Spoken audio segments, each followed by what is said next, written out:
Okay, good evening, everybody. Welcome to the April 19th, 2022 Planning Board meeting for the town of Litchfield. Would you all please stand for the Pledge of Allegiance? I pledge allegiance to the flag of the United States of America and to the republic for which it stands, one nation, under God, indivisible, with liberty and justice for all. Thank you.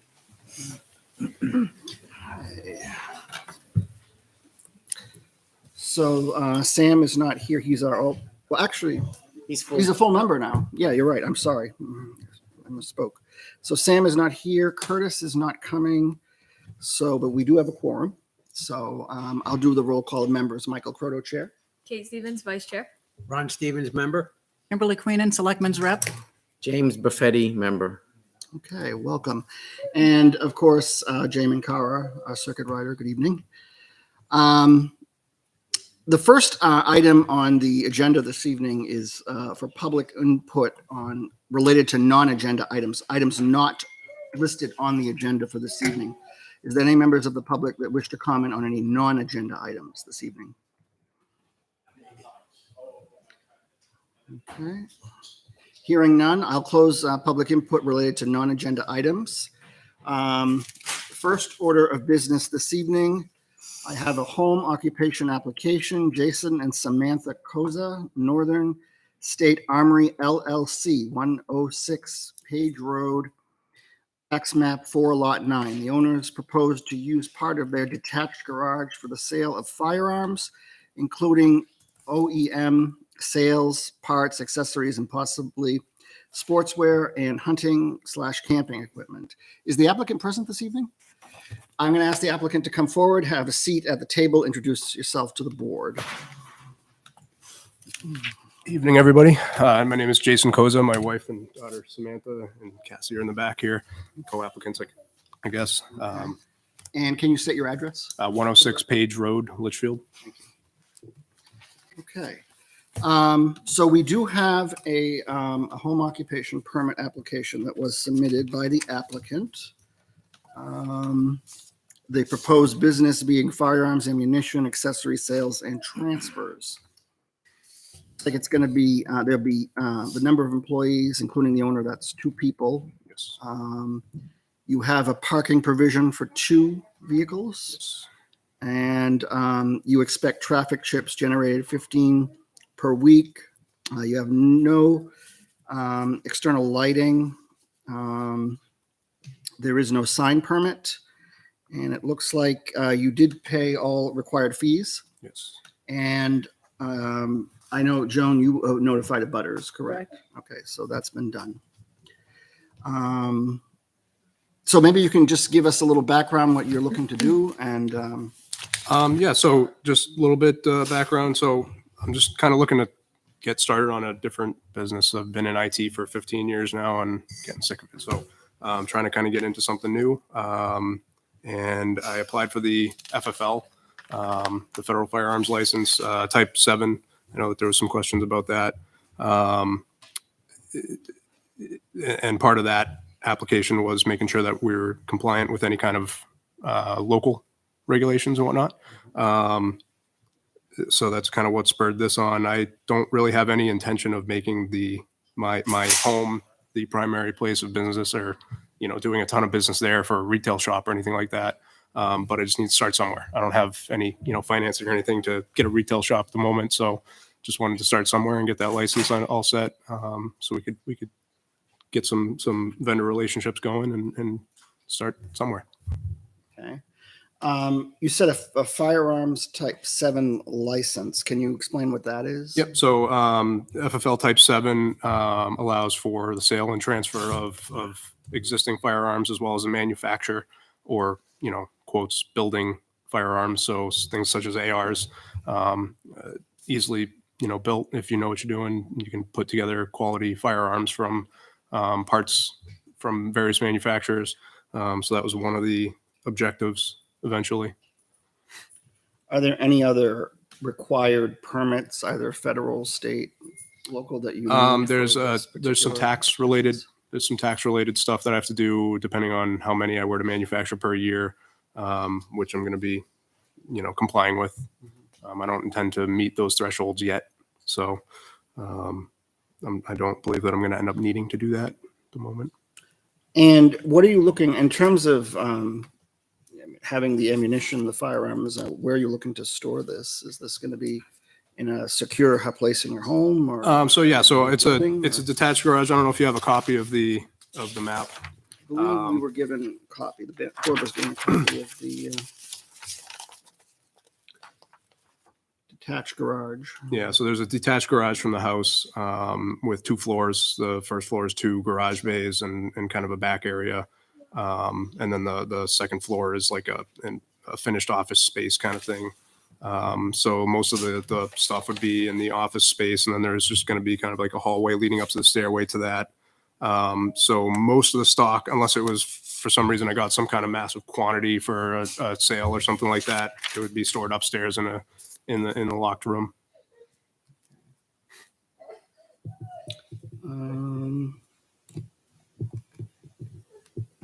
What about, so you say you're going to there'll be one other person by yourself, That would be my wife. your wife? Okay, all right. Let's see, square foot devoted to business, 500 square foot devoted to business. In terms of, you say you're going to you think it's going to be traffic trips generated would be 15? Yeah, that was kind of the outside estimate. I don't really, like I said, I don't really want to have a bunch of people coming to my house, so the majority of what I want to do to start this business would be online sales of unregulated items, and then any kind of regulated items, receivers or firearms transfers would be the only actual traffic trips to and from the house. Okay. Which I don't foresee too many being off the bat until it gets going.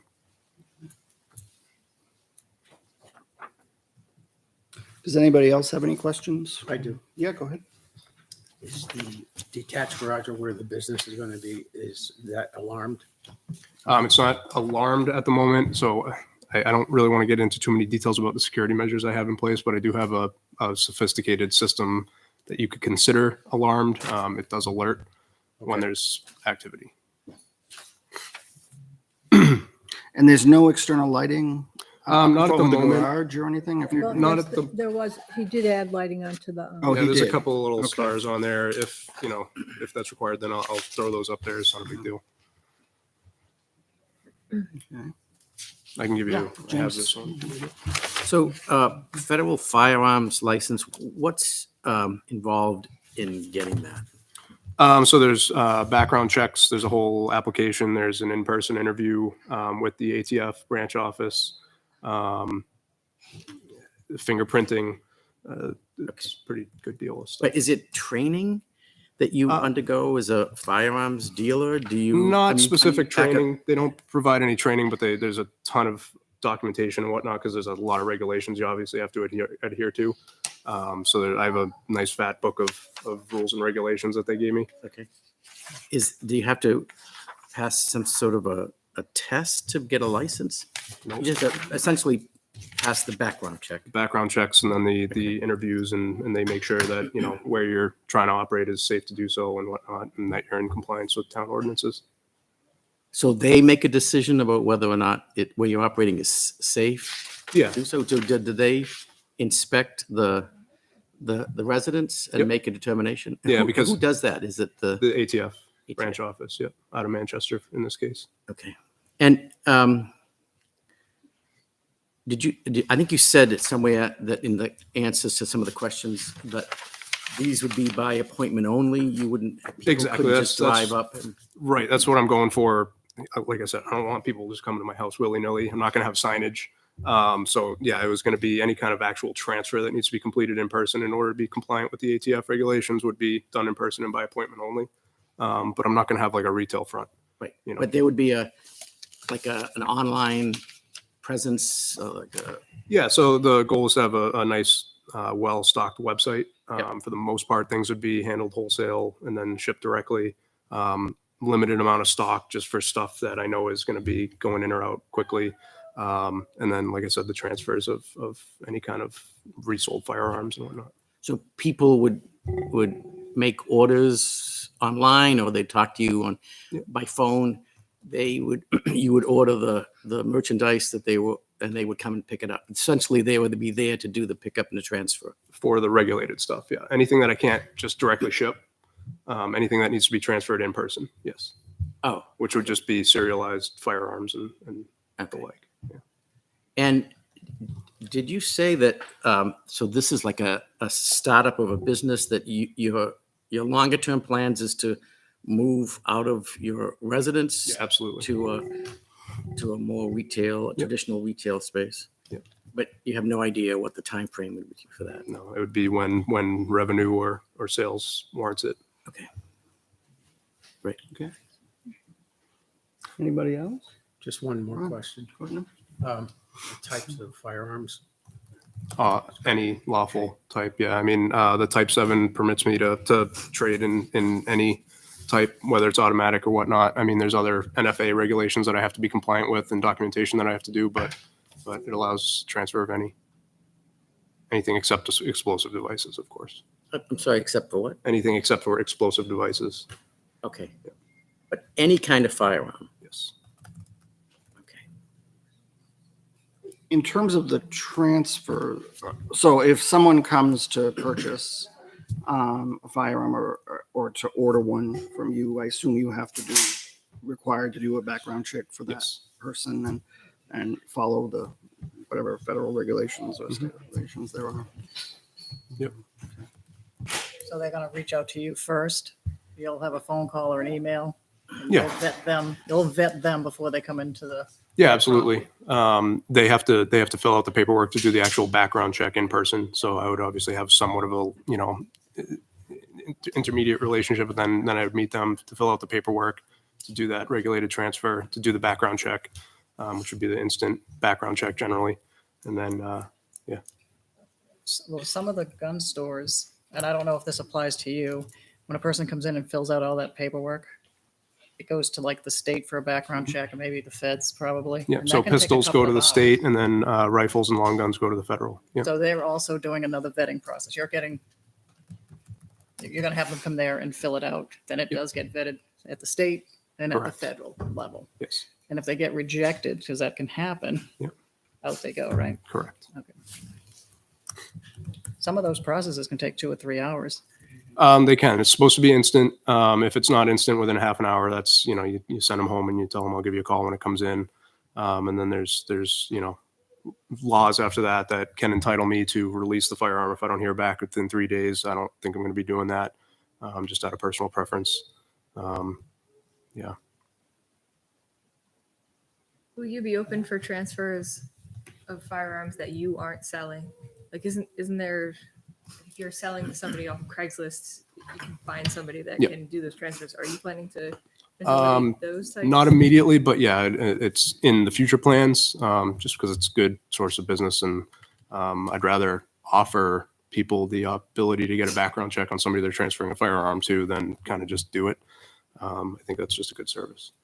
Okay. And you said the ATF came and inspected the space. Yep. And that was a part of the granting the license. Yes. Is that Yeah. right? So Okay. we've got somewhat of a soft approval, I guess you'd call it. They're just waiting to hear back about the home occupation permit.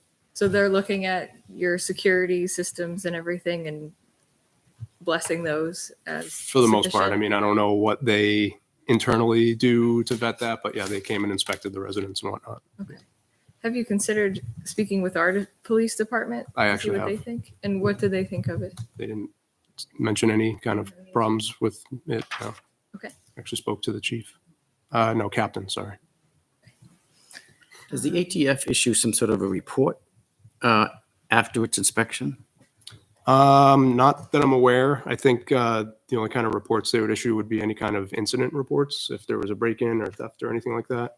Okay, but do they issue something that says that they've done their inspection, that it meets all the criteria that they would look for? Is there something in writing that says that? No, I don't believe so.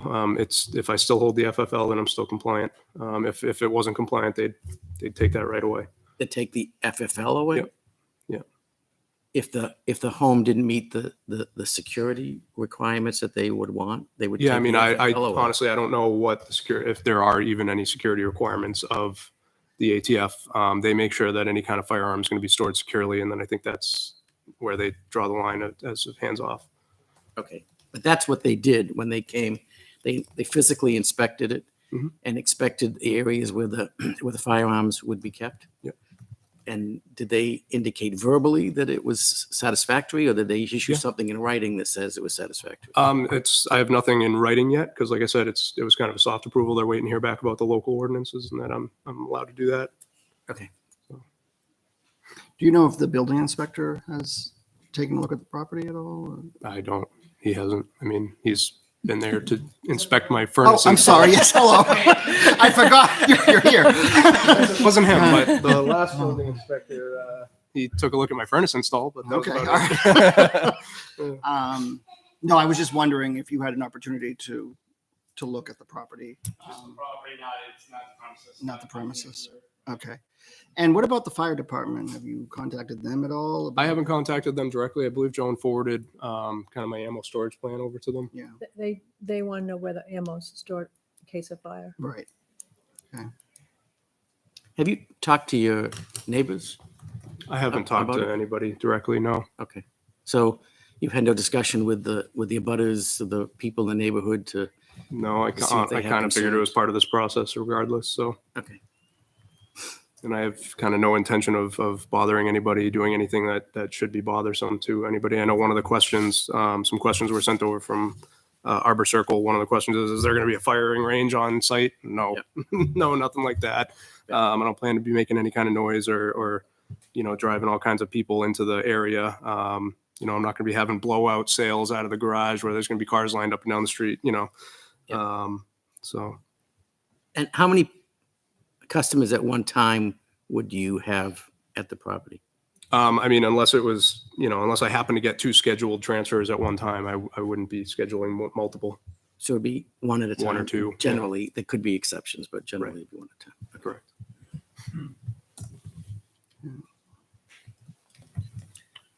I have to bring this up if you Yeah. don't mind.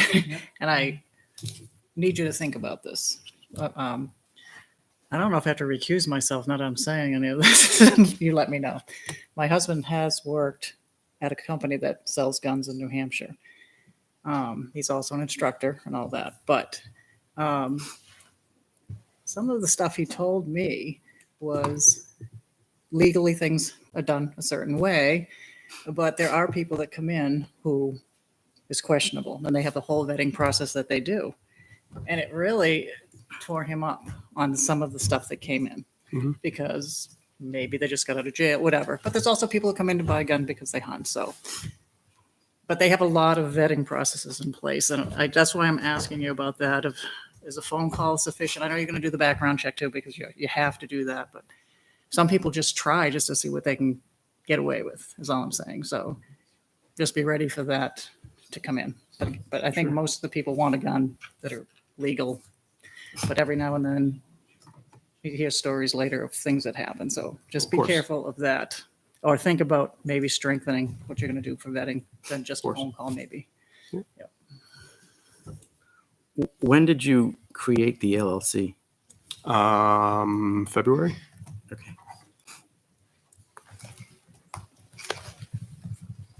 Should I have to recuse myself at this point? Just checking.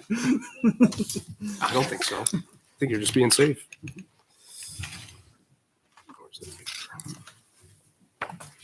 And is the, and forgive me if you already said it, but is the only place where you're storing the ammunition and the guns and all that, is that in the garage? Is that Correct. the only place? No other place on the property or in the house or? Yeah, I mean, it wouldn't be anything to have to do with the business. Obviously, going to keep personal firearms and whatnot for protection in the house, but it wouldn't be anything to do with In the terms of business. stock and stuff? Right. Okay. And just so you're aware, I know it's been mentioned to me a couple times, but there have been some incidents, not necessarily in Litchfield, but in the area, regional area, of break-ins regarding theft of firearms and stuff like that. So just to be aware that Yep. there is an issue with that, I guess. Absolutely. Okay. Well, can I just? yeah. Will the website that you put out, will it have the address? There's some question as to the legality of not having the address when you are an FFL, which I'm going to have to address with the ATF, and I will be addressing. Ideally, no, Yeah. but I may not have a choice. It depends. Okay. Do you know what I'm just curious what the rationale would be for requiring the address? It's because anybody that holds an FFL is a public entity, so it needs to be known. Yeah. That would be the rationale, I would think. But again, I don't know for sure if they're going to require that or That not. has to be advertised as part of the website, I guess. I mean, I understand that if you looked up the corporate papers on the state's You're gonna see it website that anyway. has the LLC created, you would Right. see you could get to it. Right. But that's different than having it on the website so that if you were looking up and somebody was, that was interested in doing something like the chairman was talking about, it would be very easy to find the address on Page Road without doing the digging. Right. I mean, it's going to be just as easy to find any other gun shop that's going to have a larger quantity as well, right? Right, except that the gun shop wouldn't be in a residential neighborhood. Could have the same security levels. Right, but it wouldn't be in a residential neighborhood. So, okay.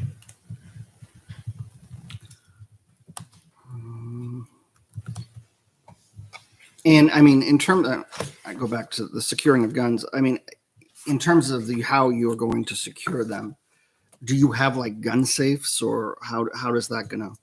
There will be. Where are they gonna be? There will in terms be of storage. Yep, there will be safes. There's also it's going to be behind 3 locked doors in one way or another. So depending on the firearm or the object, if it's higher value ammo or there's a smaller room inside that upper office that has a steel locked door that would be containing that kind of stuff, and then another door to get into that general office area, and then the third door to get into the garage in general.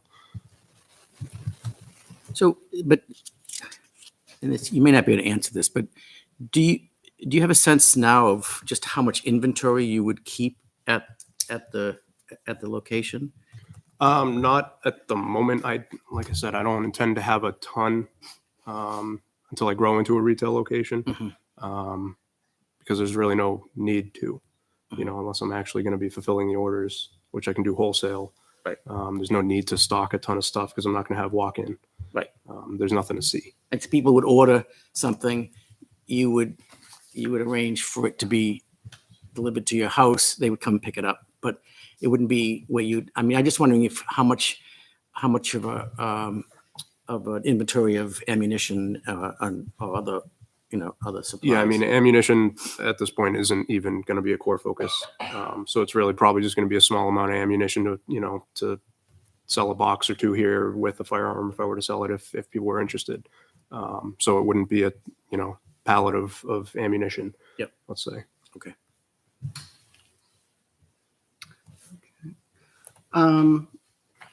Jay, do you have any comments or anything? I mean, we do home occupations all the time, but this is certainly different, I think, in the sense. It's different. Not the first I've seen, but it is Right. different. And I don't know what your take on it is. But I mean, honestly, I don't. The nature of the business is obviously the principal concern. But looking beyond the specific products that are involved, looking at the other criteria, there's really nothing that that I would add. Okay. Can you just refresh my memory anyway about what the regulation says? Sure. So basically, the home occupation has to be carried out by a resident or members of the family. It does allow non-resident employees up to 2. That's not an issue here. No additional changes made to the residence that would make it impractical to revert to residential use. Maximum 500 square feet of area. Any sign has to require, comply with the sign ordinance. Again, that's not an issue here.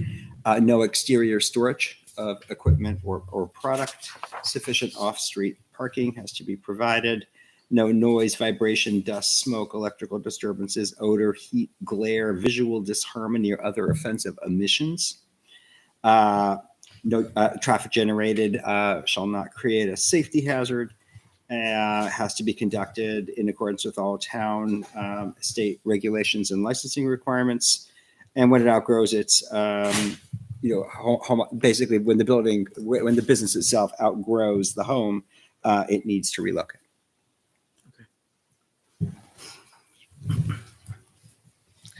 What about in terms of, there's a question about security. Are you going to have cameras on the property, or are you going to be able to have, alarms or whatever that, if something happens or something, are you going to putting that? I'm assuming you're going to put something in there that's Already in place. All right. Okay. Does it, any other questions? Yeah. Actually, it's to whomever. If this application or permit was granted and in the final analysis, the ATF says no, what would happen at that point? So are you still waiting for them to give you approval? Are you waiting for a document from them, or? I'm actually waiting for a document from here to give to them for final approval. So they've indicated to me, pending this, outside of this, it's approved. So Okay, there's no documentation. It's just, that's what's sort of Correct. pending. It's not so Yep. much the, But if it were concerned, you could make it the approval conditional on the ATF. Yeah, I was leading to that. I want to make sure I could have done it. That's right. what kind of lighting are you going to use on the, whether it be on the garage or the building or whatever? It would just be some kind of small sconces in order to light any kind of parking spaces, and then a walking path to the doors. I was just curious if it's like an LED or something like that. Yeah, I would probably use whatever decent budget, low energy, decent lighting. And you said you weren't going to have a sign. No. So- Okay. All right. At this point, I will open it up to public comment. Are there any members of the public here this evening who wish to comment on this application? If you do, I would ask that each one of you, one at a time, come to the table, introduce yourself, give us your name, your address, and basically whatever concern or issue that you have, you can address. So whoever wants to go first, feel free. If there's anybody who wishes to So comment. maybe you could just, step aside. Sure. Yeah.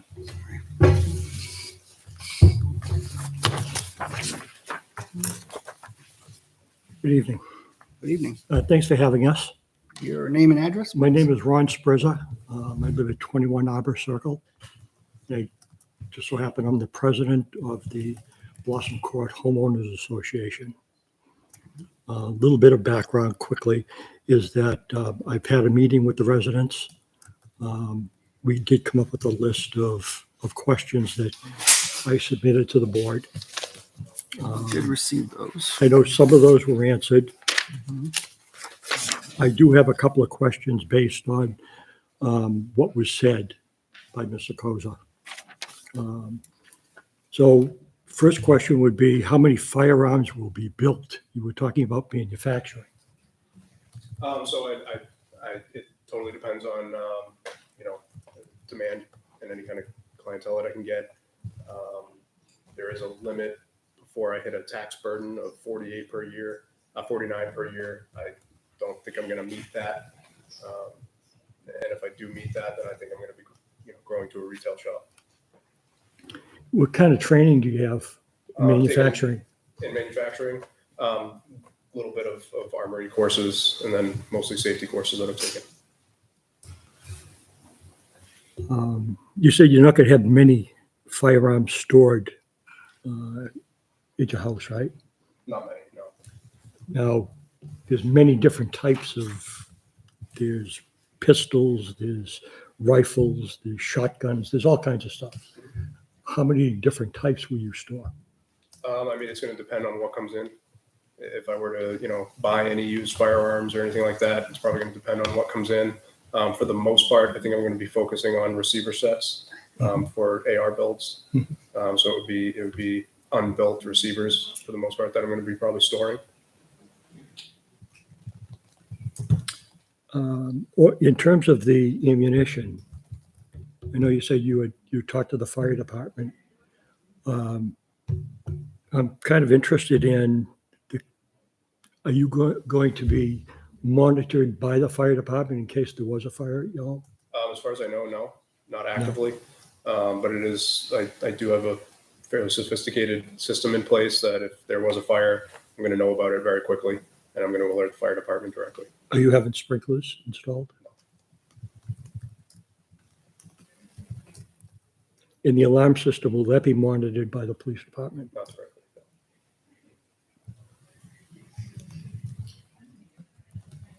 What are the hours going to be?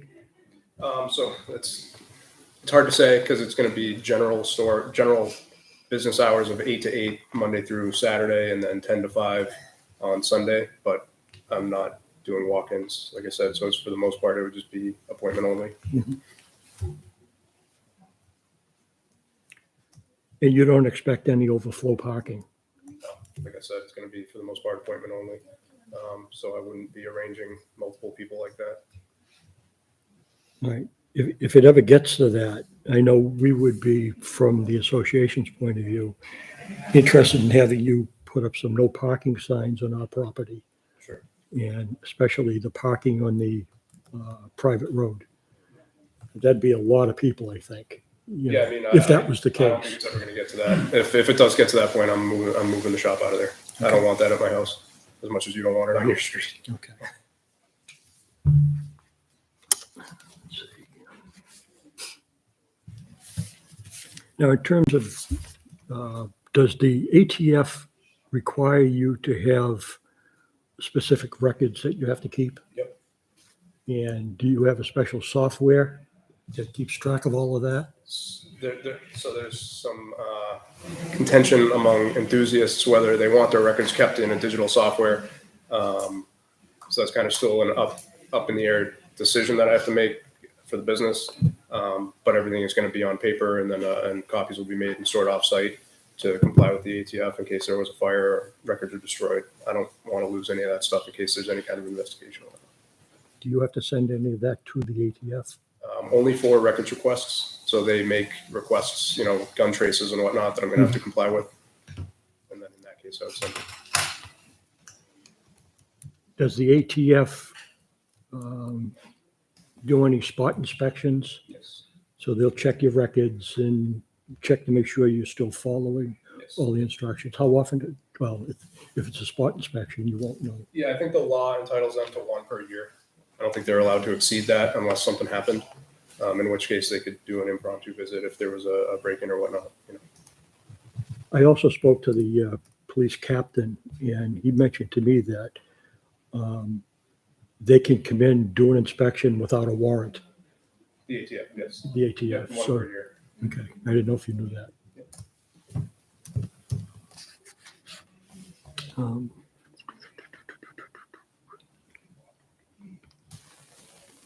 I think that's it for me.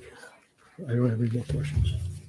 Okay, Thank you. thank you very much. But can I ask if does the homeowners association have a position on the application? We wanted to hear what he had to say tonight. We didn't find out that it was online. The business was online. Initially, we thought it was going to be a gun shop. Yep. And so we were all very concerned with that. Yep. We were concerned if he had a gun range. The back of his property actually faces And the Harbor answer Circle. to that is no, right? He's not Yes, going to it have a gun is. range. Correct. So, I mean, based on what you know now, does the association have a position? I'm not really speaking for the association. Okay, Okay, I'm speaking as a resident. I just so happen that I'm the president of the association, and I called the meeting to get opinions and hear what people had to say. okay. So I think you would have to ask people that are here how they feel about it. Okay, I mean, personally, I feel okay for what he said. Okay. There may be people that don't. All right. So you have no objection. I don't at this point. Okay. That's great. Thank you. Thank you. Does anybody else wish to speak tonight? Comment? Anybody from the public? Yeah, absolutely.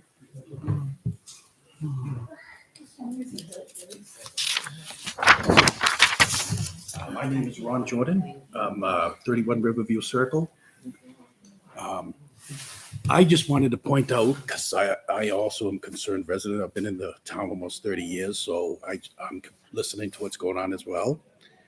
And I've been able to speak with Jay and his family and get an idea of what he's going to do and everything like that. And it's, as he pointed out, it's not going to be a gun shop. It's more of a call and book and trade or sell and buy arms and stuff like that. And it's regulated by the ATF. And the break-in that was mentioned happened not that long ago. And just for the record, that the police department goes to look at his cameras to try to solve who's on that road. So his security system is first rate for something that he's trying to do. Sorry, I'm a little nervous. But what I wanted to really point out was that the Second Amendment in this town. I personally don't own a weapon. I never have. I'm trained in them because I was in the service and everything. But a lot of my neighbors do. So what I'm just trying to point out is that you may be concerned about scrutinizing him, but like I could go get a gun. The ATF ain't coming to my house. They're not going to see where I store it. They don't care how much ammunition I have or anything like that. So, but he is jumping through the hoops and he's doing what he's supposed to do and getting the regulation and answering all your questions. You say it's a fine. Sorry, I am nervous. But so I just wanted to point out that your concerns and everything like that, I have them too. But then I also look at it's not a gun shop. And, many of us amongst us have weapons and it's just a percentage thing, so, the town has them and they're not regulated at all, really. And this is. So I just wanted to say that to kind of relieve any, question in your mind, because this isn't a one-of thing that it is around us. And hopefully it stays it should be regulated, but in any event, that's all I have to say. Great. Thank you. Thank you so much. Does anybody else have anything they wish to comment about?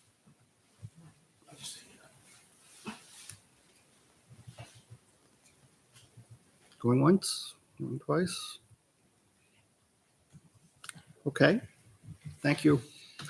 It looks like when there are no other people for public comment, so at this time I will close public comment and bring this back to the board. What do we want to do? Obviously, he's here for home occupation. I think he does meet the criteria for home occupation. And certainly, we can make it a condition of approval. Obviously, he's still waiting for paperwork that's pending from the ATF to get approved for this. So we can make it a condition of approval that until he gets that paperwork and confirmed, we can accept the application. We can approve the application with that condition. But I don't know. Does anybody else have any questions, issues? Yes, James. So, first of all, thank you for answering all the questions. And I think you understand why we would want to ask the questions we did. Absolutely. But I appreciate it. I think it helped me a lot to understand it. And the reality is that there appears to be no objections to it. So I would move to grant the application. Okay. With the condition. that- With the condition of approval. Sure. I mean, we can put that in. The fact is, if he doesn't get the permission, he can't do it. It's not going Right. anywhere. So it's not going to go anywhere. I bet it's perfectly fine to put it in, but I think it's probably unnecessary given that he has to have that permission from the ATF. I'll second that. Okay, I have But a, I would like a little bit of discussion. okay, so I have a motion by James. I have a second by Kate. Discussion. My only thing that and James had brought this up before, that I would hope you would seriously consider is keeping your physical address off of the internet. And I know you said it might not be possible. But if I were a neighbor on your street, I would not want my street address advertised. Of course, So I would hope that you could consider that. absolutely. Do they let PO boxes happen? Well, again, the website can be treated separately from the actual FFL. So there's a lot of looking into I have to do on there. So And I assume you're going to list the hours of operation on the website for your business. Okay. Any other questions, concerns? Okay. Well, we have a motion and a second. All those in favor of approval of the home occupation application for Northern State Armory LLC at 106 Page Road, please signify by saying aye. Aye. Those opposed, abstained, motion passes 5-0-0. Okay, very good. Thank you. Thank you. Jason? You didn't need to. Yep. can you just make sure it's that one with the manufacturing on there? Yeah. Just, I made a couple copies for you if you want to take them. It's the exact same, just had to add manufacturing because of the ATF. He came back and told me, make sure it says manufacturing on there. Yep, I have 5 copies if you need them. Okay.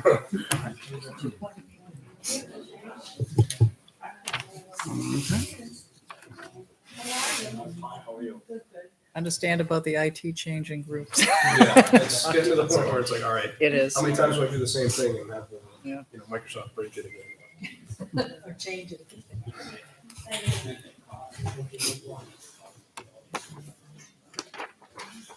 Okay, there you go.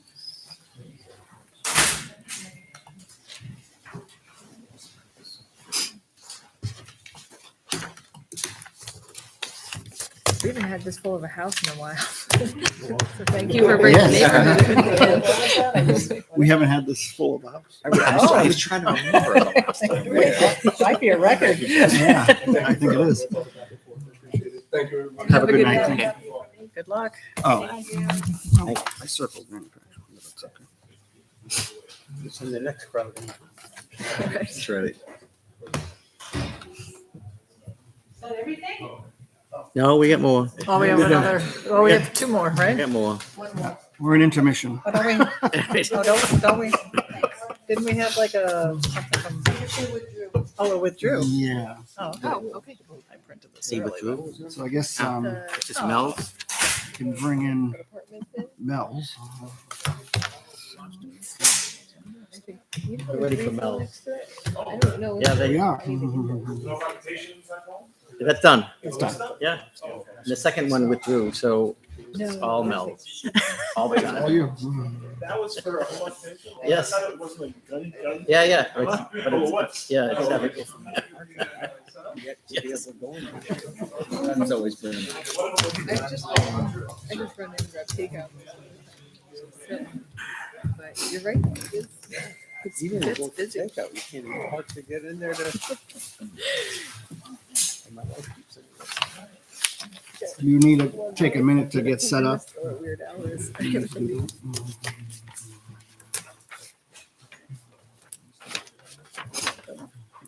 The butter putting this together was really, really. Yeah. There were definitely questions The that discussion I very hadn't well. thought of. You answered every one of those too. You did.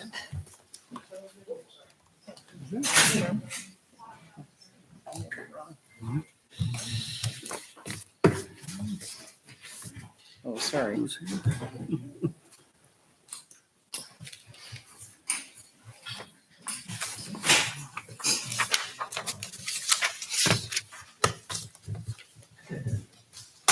Okay, so number 2 on the agenda has been taken off the agenda.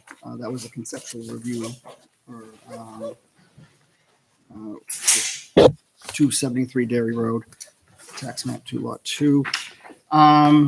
So that brings us to the third item on the agenda for this evening. That's Mel's Funway Park, 443 and 454 Charles Bancroft Highway, tax map 20 lots 14 and 17. Owners Whitney Realty Trust and KBT Realty Trust, a site plan amendment to propose. Adding 58 parking spaces in 3 locations, add stormwater drainage, a winter light show along the existing trails where the haunted hayride currently lies, an outdoor laser tag arena throughout the woods where the haunted hayride currently lies, and a Christmas tree sales area adjacent to the arcade building. Adding a 2,000 square foot covered tractor storage shed behind the batting cage maintenance building. Adding an 8-foot by 16-foot ice cream cooler with a fence near the arcade building. For a more detailed view of all that is proposed on site, please see the site plan entitled Mel's Funway Site Plan Amendment. Is the applicant present? Okay, good evening. Welcome. Can you introduce yourselves to the board? And this is a continuation from the last hearing we had. My understanding was that there were some issues with traffic, and there was a discussion about doing some sort of a memo and maybe looking at addressing some of the issues regarding how the light show was going to work.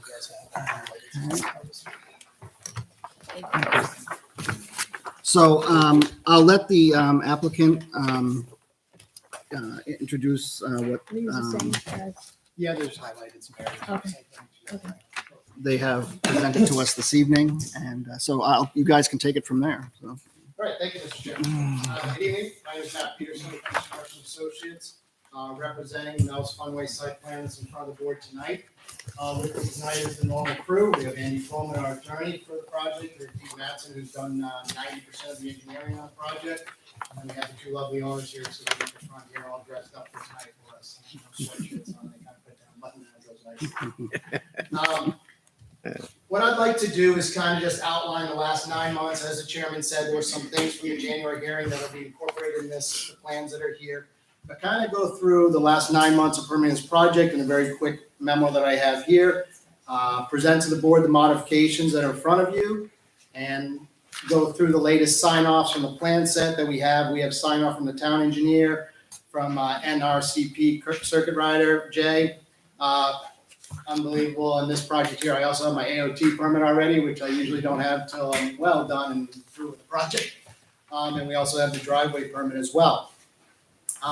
So what I did is I just gave you the 11 by 17 set that we have sat down with Joan and Jay and with Lou. Went through, I think it was March 24th and 3rd, that we sat down with that. So I just wanted to give you a plan set that I highlight the areas I was going to go through tonight. As I'm getting older, it makes it easier if I have things that are a little cleaner to go through and stuff like that. And then open up for discussion at the end of the presentation and see where the board members are. I will say at this point, we feel pretty comfortable that we've submitted enough information to staff, to the boards, to even the abutters, to take a good look at this project and hopefully look for an approval shortly, either tonight or shortly on this project here. Again, we've gotten sign off and gone through the avenues with all the entities that are out there. So since the January 4th hearing, this plan set that I have here is just going to go through some of the changes that I had. So if you turn what I had given you guys there, the 11 by 17s, turn to sheet 1 of 19. And I just highlighted the areas of what we changed. And you guys are going to see that as I get done with this presentation, there's not a whole lot over the last few months that we've had to change or go through. It's been just some kind of technical stuff with staff and the review engineer. But basically, note number 15, we added, as I said, the permits that we have obtained, the alteration train, shoreland, and the driveway. We have also added the phasing. One of the things we had on the original phasing was 3 separate phases. And it was discussed on how that was going to be constructed So we broke those down into 2 phases now. It's much cleaner for coming in with the driveway, our first phase and our second phase, as we go through on that there. The parking calculations that you'll see, these were asked to be placed on there, and this kind of goes to a little bit of the traffic memo that was submitted and reviewed. But we did the best shot we could. Obviously, your regulations don't have a classification for everything that is on site here. So we did our best case scenario with stuff that's out there in the world from different towns and stuff like that to piece this together. It seemed to be about right. You know, it says we need about 196 spaces. Obviously, we have over the 240. It was one of the questions the last 9 months. Well, how are you coming up with these numbers? And that's how we were able to come up with the numbers.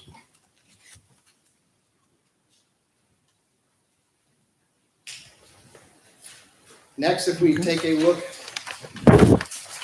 at sheet 4 of 19. This goes to 2 items that the board had talked about. One of the conversations we've had on our site walks, we've had multiple times from the abutter, is sidewalk and access and walking through our project. We've explained to this board over and over again that these guys have been doing this for a long time. The site's been there a long time. We are professional engineers that will be stamping these plans. We have submitted these plans with the belief that we believe they are safe and good to go. However, working with the abutters and working with staff, we have shown on your plan in front of you, number 4, 2 extra door spaces that go out to the stone dust walkway in front. And previously, we had shown 3 more over by the Christmas tree. So we now have 5 access points to the sidewalk that was constructed 2 years ago? Approximately 2 years ago. So I feel like we've kind of gone back and forth. I know there was discussion on sidewalk on the opposite side that we've all been out there. It's just not something we're looking to do, not something we are proposing to do. We believe that our site is adequate as we laid it out to the board. The other minor thing is up in the corner there. There was a question, which was a very good question, was the transition between the pavement and the grass. So we proposed basically a 10-foot gravel apron. Basically works as a construction access point there. So it would run off any dirt and stuff like that coming off the grass before it gets on the pavement. Minimizes cleanup for my clients and stuff like that as we move forward with the project. So those are the 2 minor changes that came on that plan.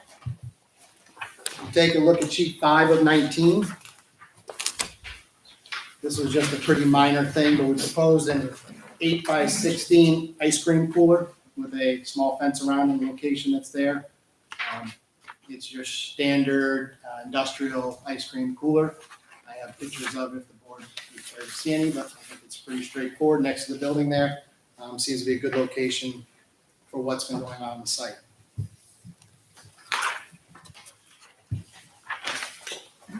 Next, we shoot over to sheet 8. This is related to the parcel on the opposite side of the road. One of the mistakes I would say that I kind of made when we originally laid this out is we had showed the fencing within the 50-foot wetland buffer. That was just an oversight on my part. That shouldn't have been in that location. So we moved that off to be outside the 50-foot buffer there, so there'll be no impact on that wetland there. And then on the previous plans, if you had some in your packages or went back, those trailers that are in the far right corner, they were actually over that 75-foot building setback. So the clients here agreed, even though that was approved on some previous applications, that we'd clean that up and move them outside of the 75-foot building setback to make things a little bit cleaner as we move forward.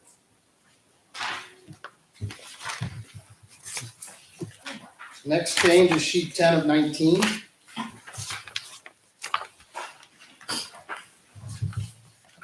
This was just one of our AFP comments. They asked us to add back some vegetation. You'll notice that little cutout in the tree line there. That's the impact that we had to the shoreline, just that little cutout that's up in that corner. So they asked us to put some native shrubs back in that area there. We had no problem with that. We've shown that on the plan.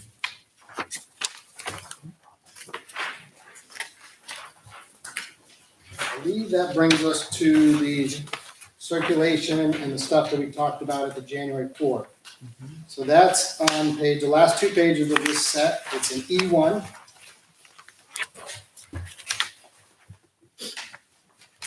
Now, at the January 4th hearing, I think we were pretty on the same page that reversing the circulation to the site made a hell of a lot of sense. We had kind of worked that through the board at that one here. We showed the exit lanes coming out. However, there was discussion about the access exiting the site.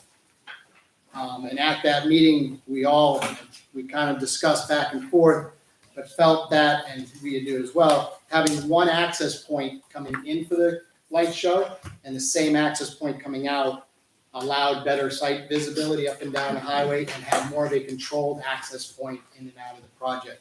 So the southerly access point driveway would be temporarily closed during the light show. That would be closed off at that point there. So right where the plan says Route 3A, cars would come in for the light show, take the left by where it says entrance exit, make their way out to the light show, and then they come back the exit lane, come all the way back around. We proposed a temporary 18-inch stop bar before they got back out there. I actually need to make a little bit of modification of that just to make it perpendicular. So they're kind of not already making the turn because that stopped there in case they wanted to go to the Christmas tree. And we talked about having flaggers at that point. So we were looking to control the traffic moving through that intersection. So that stop bar right there, I'm just going to make 90 degree. It'd be one change I'd want to make. And then I want to add a second stop bar right out of Route 3A. There's nothing painted out there today, and that should be cleaned up on that.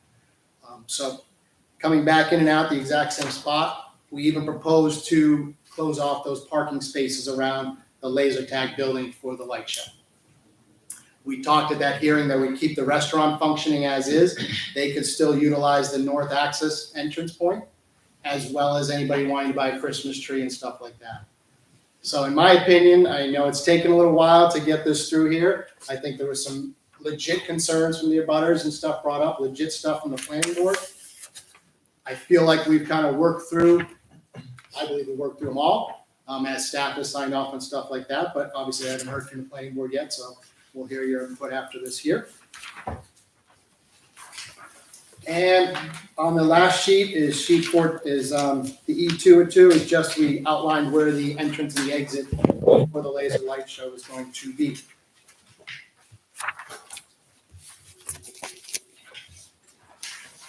Again, I was trying to show you because we've come and gone so many different times.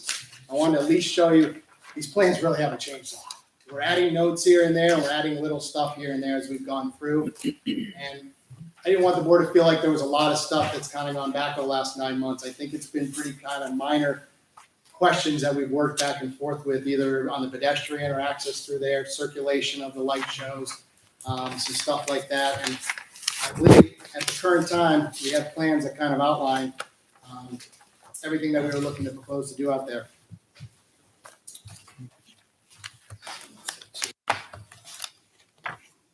As I told these guys earlier here, I was kind of keep my presentation short, open up comments. I know you had a few other things on. I know one just got moved. But I want to clear that with the belief that, we have presented with the board all the required information for you guys to fully make a determination. Our stance at this point here is if we're going to go to court, let's get this thing moving because we're just losing time every day here. We know where the courts stand with this type of stuff right now. My boss actually sits on the board that this would go to. He wouldn't be allowed to sit on if this application went, obviously, it'd be a different engineer. But, we would just kind of move this stuff forward on that point there. And I leave it at that now for any questions or comments that you guys have. Thank you. Well, thank you very much. Looks like did a very thorough job. Does anybody have any questions for the board? Now, my understanding is also that you are going to be going for a variance for the across the street. Is it the? That's right. Okay. And what is that? Is that for a wetlands, a special exception? And Mr. Chairman, members of the board, good evening. My name is Andy Perlman for your applicant, Mel's Funway Park and the respective trusts that own the underlying property. Mr. Chairman, if you go to sheet 8, which has map 20 lot 14 for across the street, across the Charles Bancroft Highway. We are working on applications to go to the zoning board for 3 items. The parking field that's being proposed, these storage trailers are not permitted uses in the Northern Commercial District, even though we've been doing it for many, many, many years. And that's 2 out of 3. And the third is a wetland special exception. You can see the entranceway, the existing driveway is within the buffer for the wetland. So I need a wetland special exception for that. Again, we don't necessarily agree that we need to require these for some history with the town, but nonetheless, we are making those applications. So what I clarified with Jay and Joan earlier today is that we are seeking approval for map 20 lot 14, this parking across the street, subject to zoning board approval. So as a condition of approval of this board, we have to get squared away with the zoning board. Thank you. Thank you.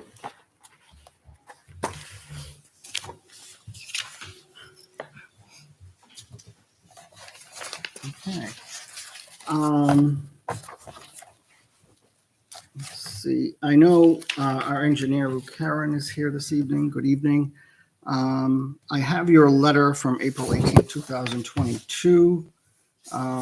Any comments that you'd like to make regarding the project? The only comment, there were some last minute minor changes to technical details that are not shown on here, like within the last couple of days. Probably the most significant is if you look at the entrance road where they have the pavement markings that say slow, they're showing it as it was presented, one SLOW across both lanes. That's been changed to having one in each lane that in the direction that the driver is going to be going in, because for the bulk of the time, that's going to be used as a 2-way driveway. Then a couple other very minor technical details and some head walls and things like that. So I think these were probably printed 4 days ago, and some of those changes were just made a couple of days ago. So, and regarding the traffic, typically when you're looking at traffic, you're looking at capacity issues, like Corning Road. You need a traffic light, you need a roundabout, you need something else. It's not the issue here because the peak hour for Route 3A does not occur when the Spooky World and the light show are going to be operational. And they've mitigated impacts by having a safety patrol officer there. As long as they have that cop to help direct traffic, it should be okay. And maybe a car out there with flashing blue lights that'll slow everyone down. So capacity is not an issue whatsoever.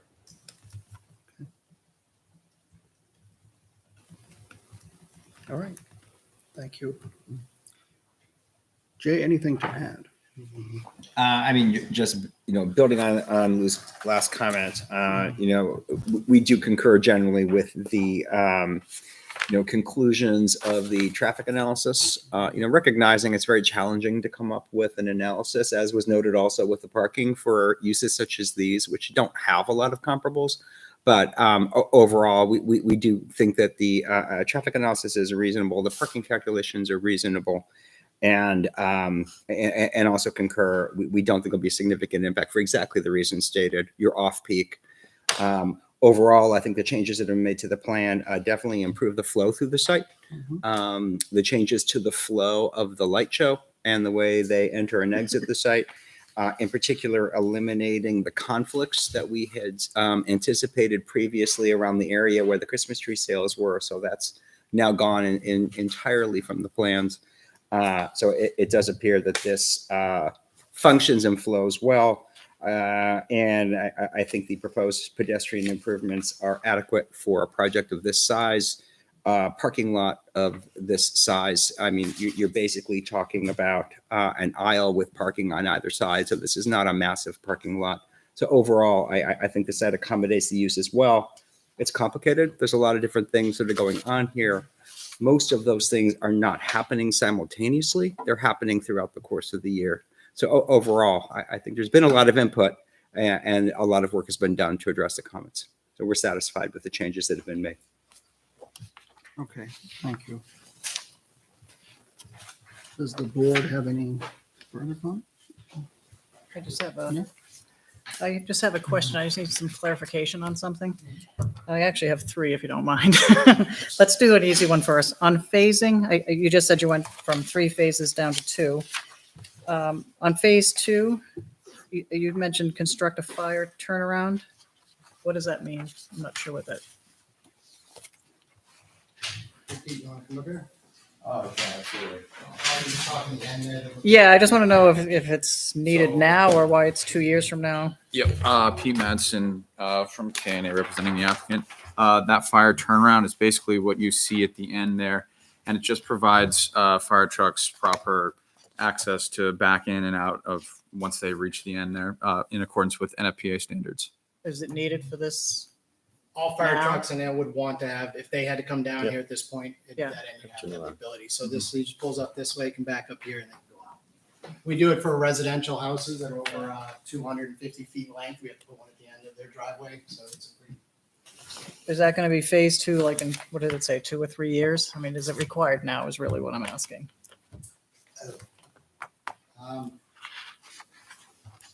Just from a safety perspective. I don't have the answer to that, so I don't know.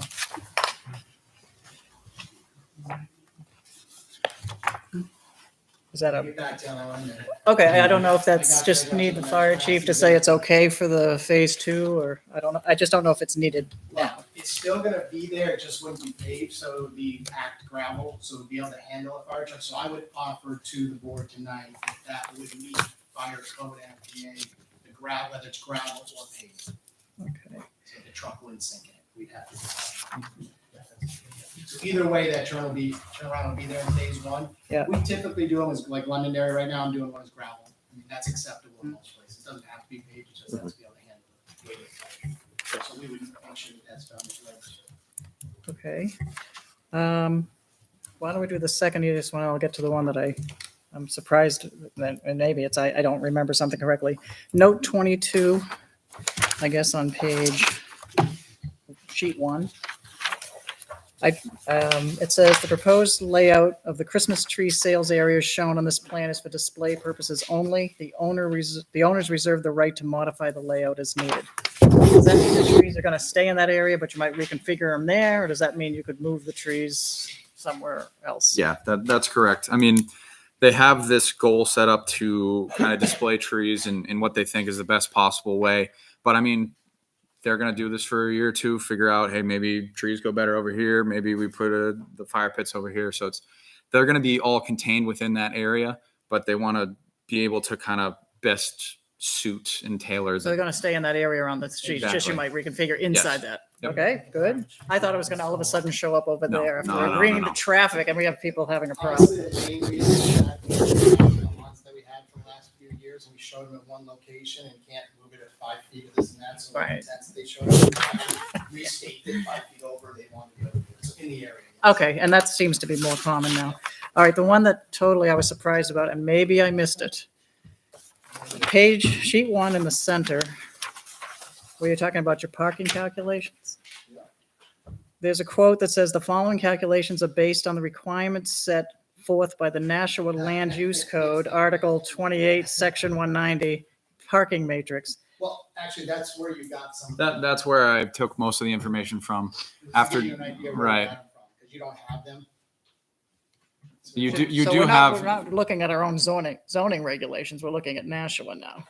Right, because we don't have specified parking standards for these uses, they looked to something comparable in the area and Nashua specified them. So they're showing how they arrived at the parking calculation and they use Nashua. I'm kind of nervous about that because, like, again, I'm not saying you can't do that. I'm just saying, is it a special exception or something else? Because if Nashua changes their laws, we don't know.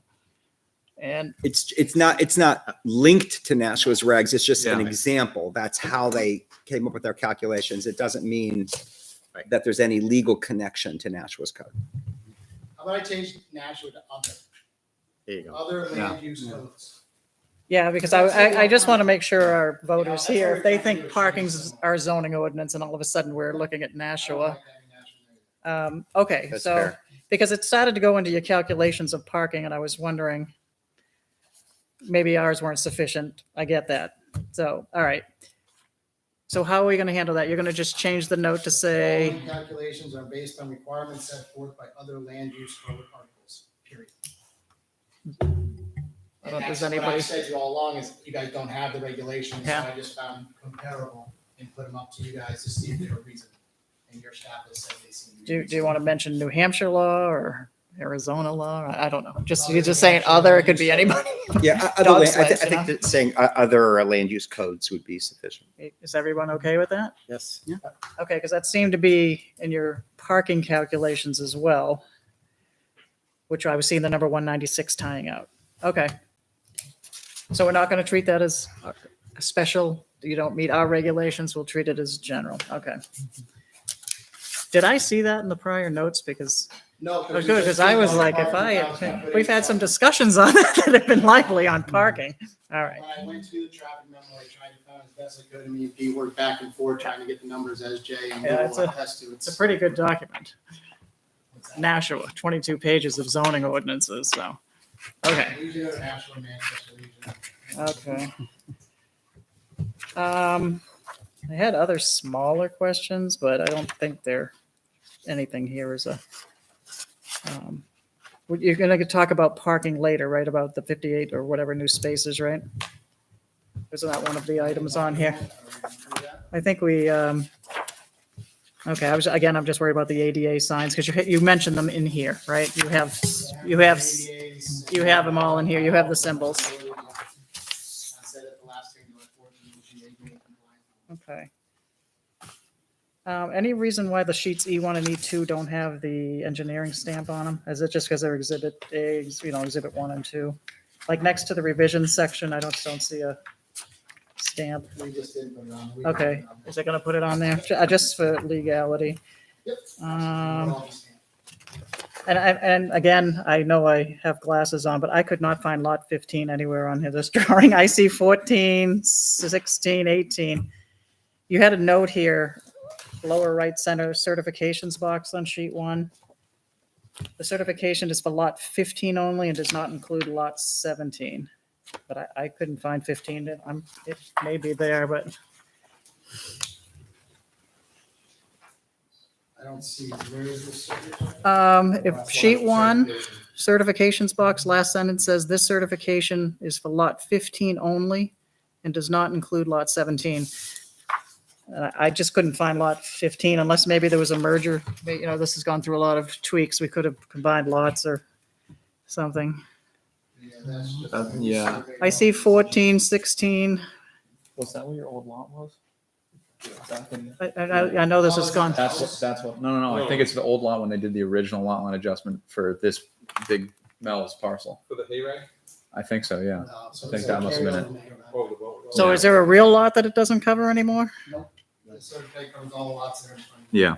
So is that comment relevant anymore? I don't know. It is for lot 15 only and does you. not. That cert would come off, that line would come off. Okay, so that's going to be removed. Okay. All right, that one you did.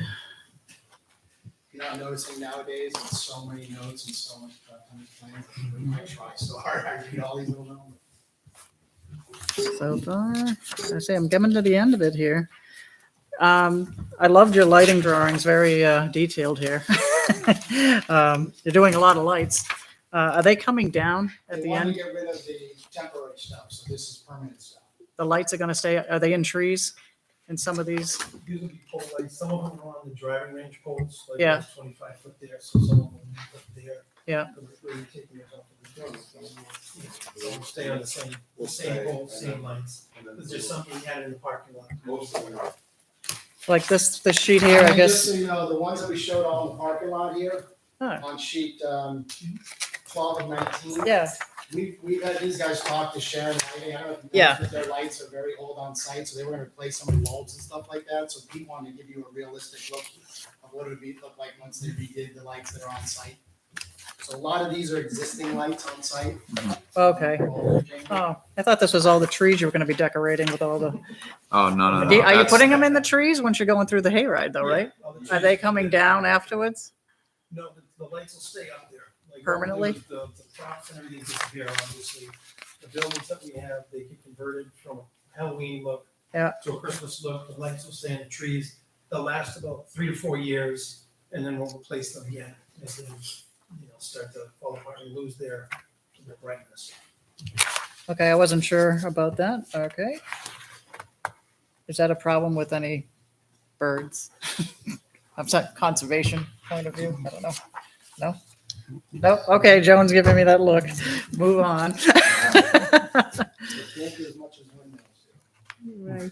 And I think you're drawing, I wanted to make sure at least 2 lanes of traffic were going through for emergencies and you could get something in there. Yeah. Yeah, I think that's good. That's all I had. Anybody else?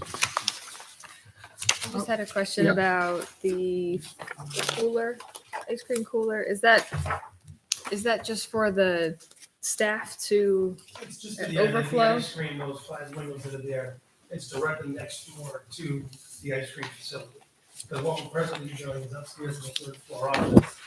We've got 5 or 6 coolers where we're storing the ice cream because we Okay. don't have enough space. So every day you've got kids running up and down all day long. This way it'll be right outside by the ice cream, so they come out the window, walk right in the door and then go back in. Okay. So when deliveries are made Full now, color. they could be made at, 6 in the morning before we open. They have the code of the key, they go in and they stock it, and then they leave the facility, so it doesn't interfere with traffic during the day or anything like that. Okay, so it's not, or it's fully screened. There's no They don't like have a vending fence. machine Yeah, they don't have front a or fence. anything. Okay. That sounds good. And the flaggers, and then I just had one question. Now, this might have already been on the plan, and I just don't remember it. Your note 30 says Mel's Funway Park, in conjunction with the on-site restaurant as a family entertainment center, is authorized to hold a total of 5 special one-day events per year, provided Mel's coordinates with the police and fire departments as needed. Is that new, or was that That's what we previously talked about approved? the last hearing, and everybody tried, we picked 3, and then it was like, well, that's enough, and so we went with Okay. 5, because right now they've got 2, but we didn't want to come back here in 3 months kind of stuff, so we talked about that kind of back and forth at the January 4th hearing. Okay. So we added it after that, so you're right, I should have highlighted that for you there, I missed that. And that's separate from the light shows, the corporate events, and that's like if we had another, Like another what was that dog show. concert? We did the dog show this year for the Humane Society. We did Adopt a Dog. It would be like a show like that. Okay. All right. Thank you. Does not include the light show in that. Okay. That was all I had. Good. Mike, I have a question on the lighting. Is that full cutoff lighting? So it's- Yep, that's correct. Yep. All right. At this time, I'll open it up to public comment. Is there any members of the public who wish to comment on this project? Just come forward and introduce yourselves to the board.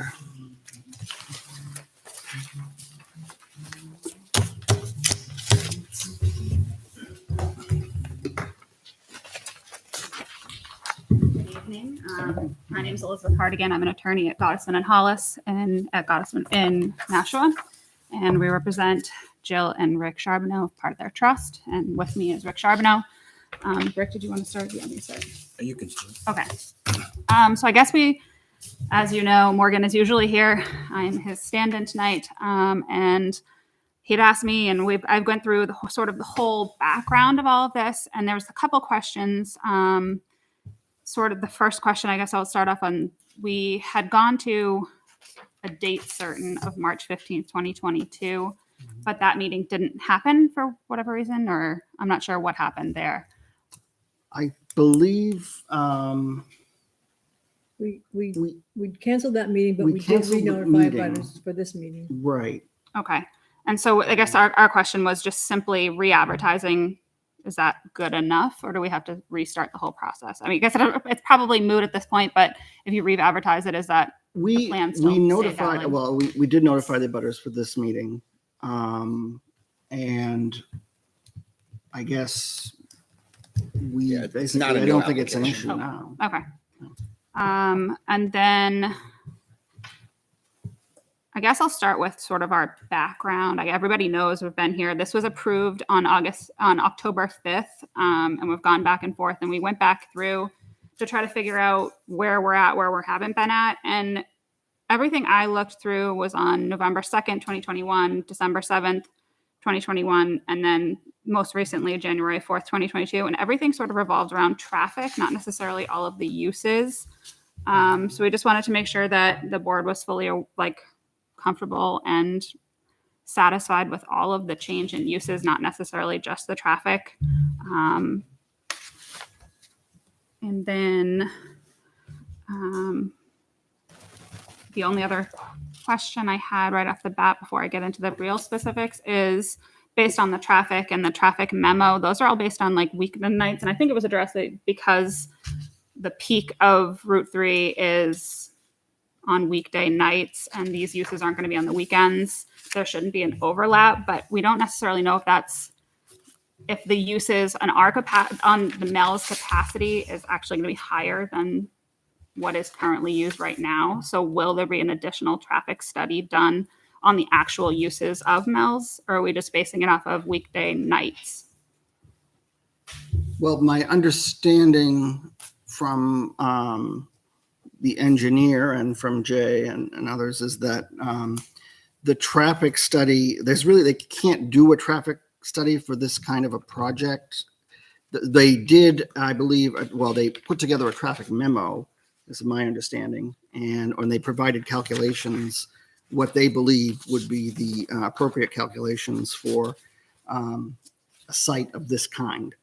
So that was my understanding. Jay, you can. Yeah, and Lou could jump in, but typically what we're looking for in a traffic study is what is the impact to capacity? What is the impact to basically the function of the road?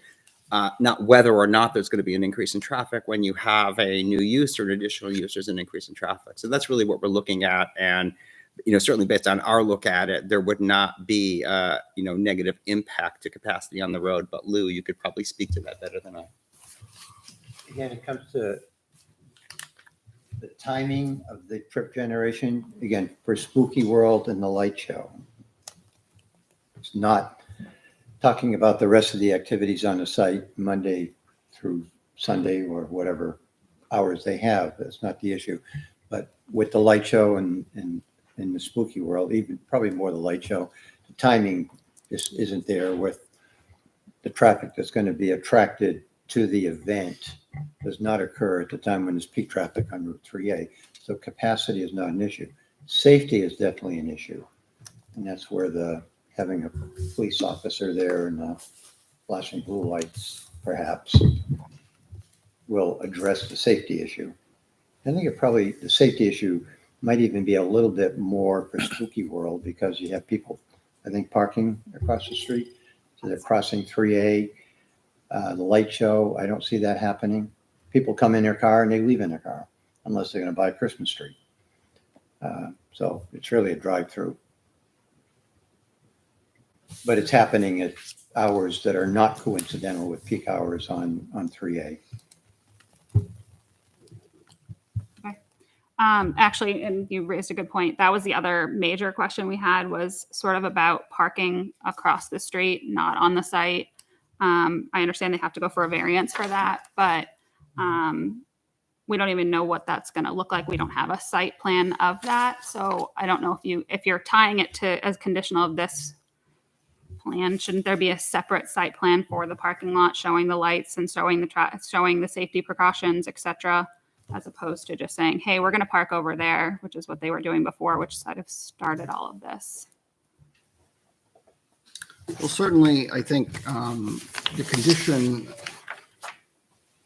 if there's going to be a condition of approval for that, if they have to go for a variance or a special exception, certainly that condition of approval would be tied to whatever the board decides tonight, what it wants to do in terms of whether they're going to approve it or not.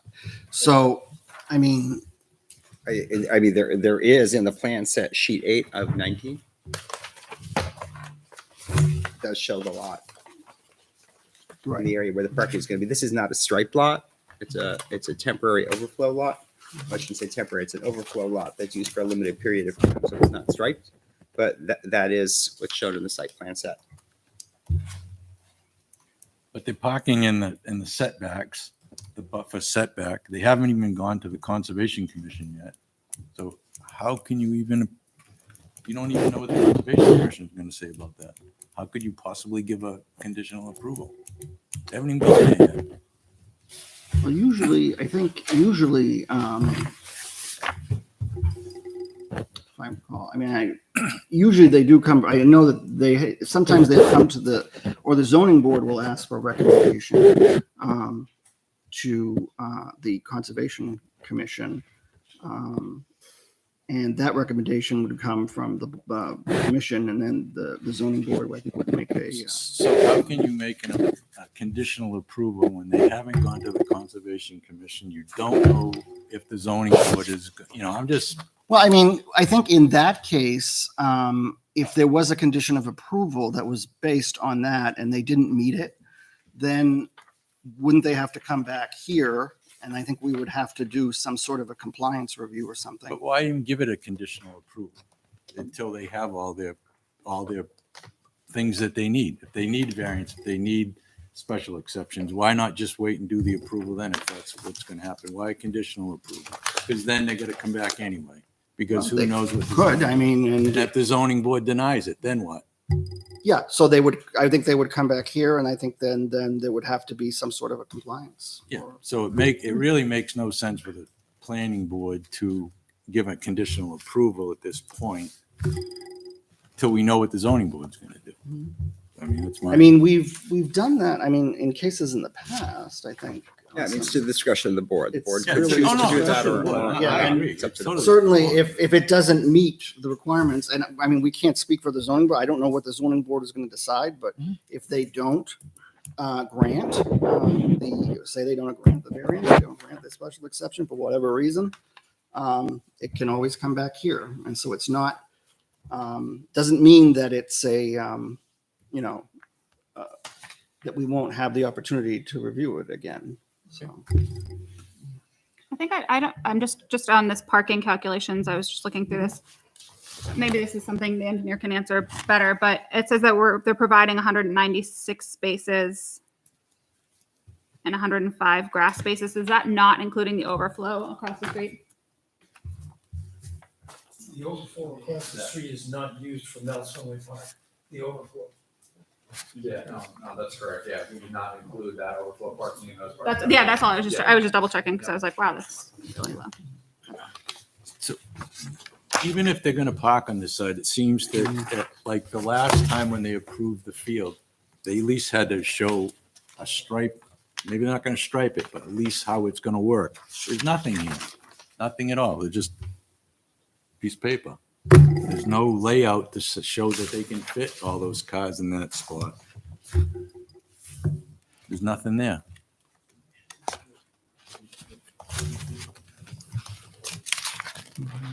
And there won't be a sidewalk or anything. They're just gonna cross, assuming where the police are, maybe from the overflow parking to Mel. I'm not sure how that's Yes, gonna. it's required. If they use the overflow lot, it's required to have police. Okay, but is that one person parking in there, or is that 50 people parking in there? If it's used, so I would say one person. But who's the police? Who is going to be in charge of enforcing that? It's on their notes. Where did I see it? But all these things, who's the enforcement? Who says that they're doing it when there's one car parks there? Who's there to say that the police officer's there? Enforcement rests with the Board of Selectmen and their designees. But when that happens, whenever, and someone calls, so all weekend they park there and no one's gonna get anybody till the following week, Monday, to make the complaint. So then what? I mean, that's the problem that we go through here. That all these things, there really is no enforcement at the time. If there's one car parked there, then you guys have to say when there's one person parking there, there has to be a police officer. That's what it says, 18, I think. Map 20 lot 14 is currently used for agricultural purposes during the harvest season. Post agricultural uses, the empty field will be used for additional customer employee parking for Spooky World events.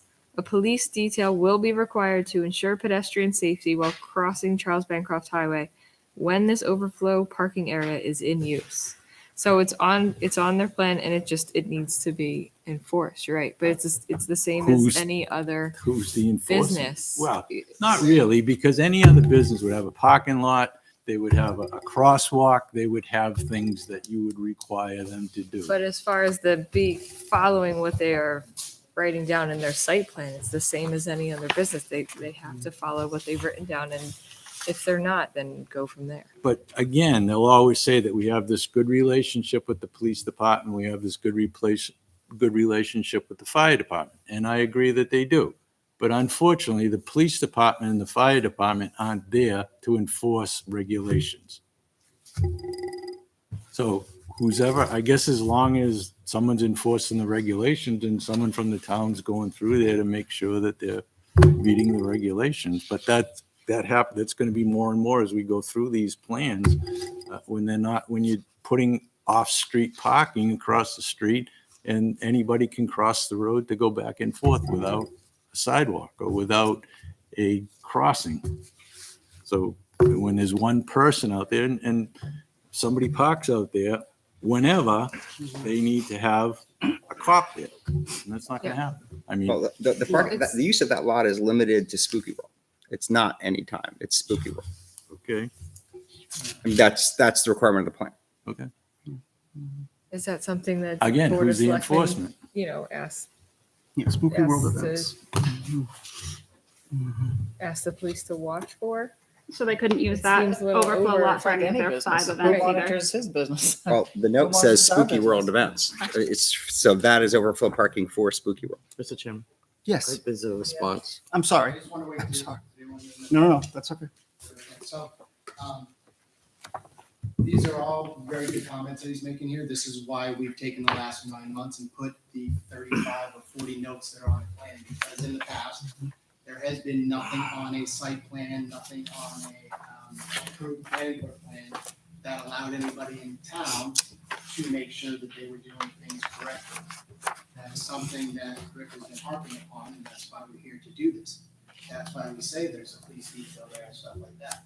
That's no different than any other note or any other condition that the planning board puts on any of your projects you approved. And Rick, you have multiple businesses in town, same thing. They're not out there every day just because you put a sign that says private property, making sure that I didn't want it today. There's people that, that's what it's there for. We have notes now. People in town have the ability to say, hey, listen, guys, there's one car over there, you're supposed to have police, buy the plan, buy note number 18, buy what was approved by the planning board, get somebody there. You're absolutely right, it has to be enforcement. But that's all you can do in any town. People putting up duplexes, residential neighbors. Let's go back to conservation, little plaques that we have to put up every 50 feet. It's all that way. You put them up and then it's regulated. We put all these notes on here to give the planning board a lot more information and a lot more jurisdiction than they've had beforehand moving this forward. Lastly, that lot that we're here talking about is now only for Spooky World. We had parking for Spooky World and patrons across the street beforehand. That lot was removed from us. We now come back with this one here for the exact same thing that's been going on for 20 years plus on the other side of this road, except we are taking away the pedestrians and our patrons. We're only doing employees now. I think that was a fair trade-off on going through this process that we've gone through here. And as you said, this is in the site plan. We are not in the wetland conservation buffer on the parking that's there. The only part that's in that is that driveway that goes through. There is no other access to this piece of property from that location there. So we kept everything, as I said earlier, a fence around a 50-foot buffer from the wetlands. We are out of that. We show that in the plan that's there. You guys have the information, you had the information. Again, this is a parking lot that's been operating across the street on the lot next to ours, which was owned by the abutter here before we weren't allowed to use it. So let's be realistic of what's going on here. That's all. Thank you. Well, that lot was approved across the street that probably got approved, that probably should have never got approved when it did, when Mr. Bergeron approved it. So they were able to use that lot, but probably not right. No different than the buildings that they built in the hayride that they got a building permit for, but they never came to this board for.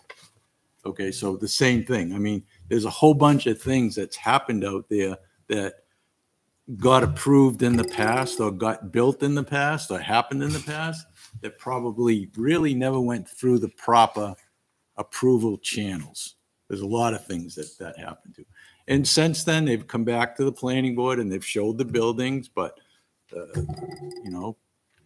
Kevin Lynch approved buildings that gave building permits for that never came to this board.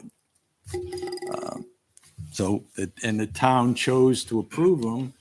And probably in Litchfield is probably about the only place that would have happened. If that would have happened in Manchester or Nashua and they built them, they probably got it torn down. Or they would have gone through a lot more than what they did to get these done. So there's been a lot of things that have been done on this site like that. I have one more question. There's a question about, since we've been going on for this for so long, and this hasn't actually been approved yet, it's not technically vested, I would say. There's been a zoning change that there's required to have sidewalks in certain parts of the Northern Commercial District. I don't know if that's applicable here, if that's something we need to discuss.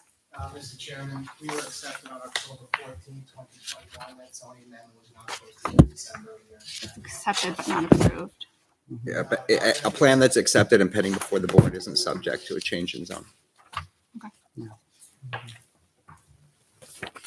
But you do know that, yeah, if there were an updated site plan, yeah, we'd come. Which is why we were through that asking if again. it needed to be a new plan or not after missing the meeting. Just quickly though, back about that overflow lot, because I think you had mentioned it's employees only are planning to use that.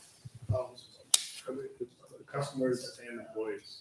Customers and employees. Okay, because that's what the note says. I wanted to make sure that was clear. I thought we had talked about that was employees only. Did that change? Or did I miss that? I thought we had spoken about that lot being employees only parking on the other side of Charles Bancroft. Mr. Chairman, again, Andy Coleman, for your applicant. We did talk about that. I honestly don't recall we ever came down with a decision one way or the other. The note says customers and employees. We would like to keep it that way. The board is so inclined. If the board is not, we get it. But, we would, on expected busy nights in Scoopville, where we have nice weather on a Friday night, we would put employees towards the back of the lot on lot 14 and have customers to the front of the lot. But again, if the board would prefer employees only, we prefer that not to be, but we get it. I think that should be employees only. Yeah. I don't think it's as much as having police there helps. If the employees know the crossing rules and everything, because they're doing that every night, there's training and everything on their onboarding process, I think it makes sense to have that be employees only. I think it's safer that way. I disagree because they've been crossing there for many years and there's no rational basis to now make that exclusion. So I don't think there's any reason to do that. I see it both ways.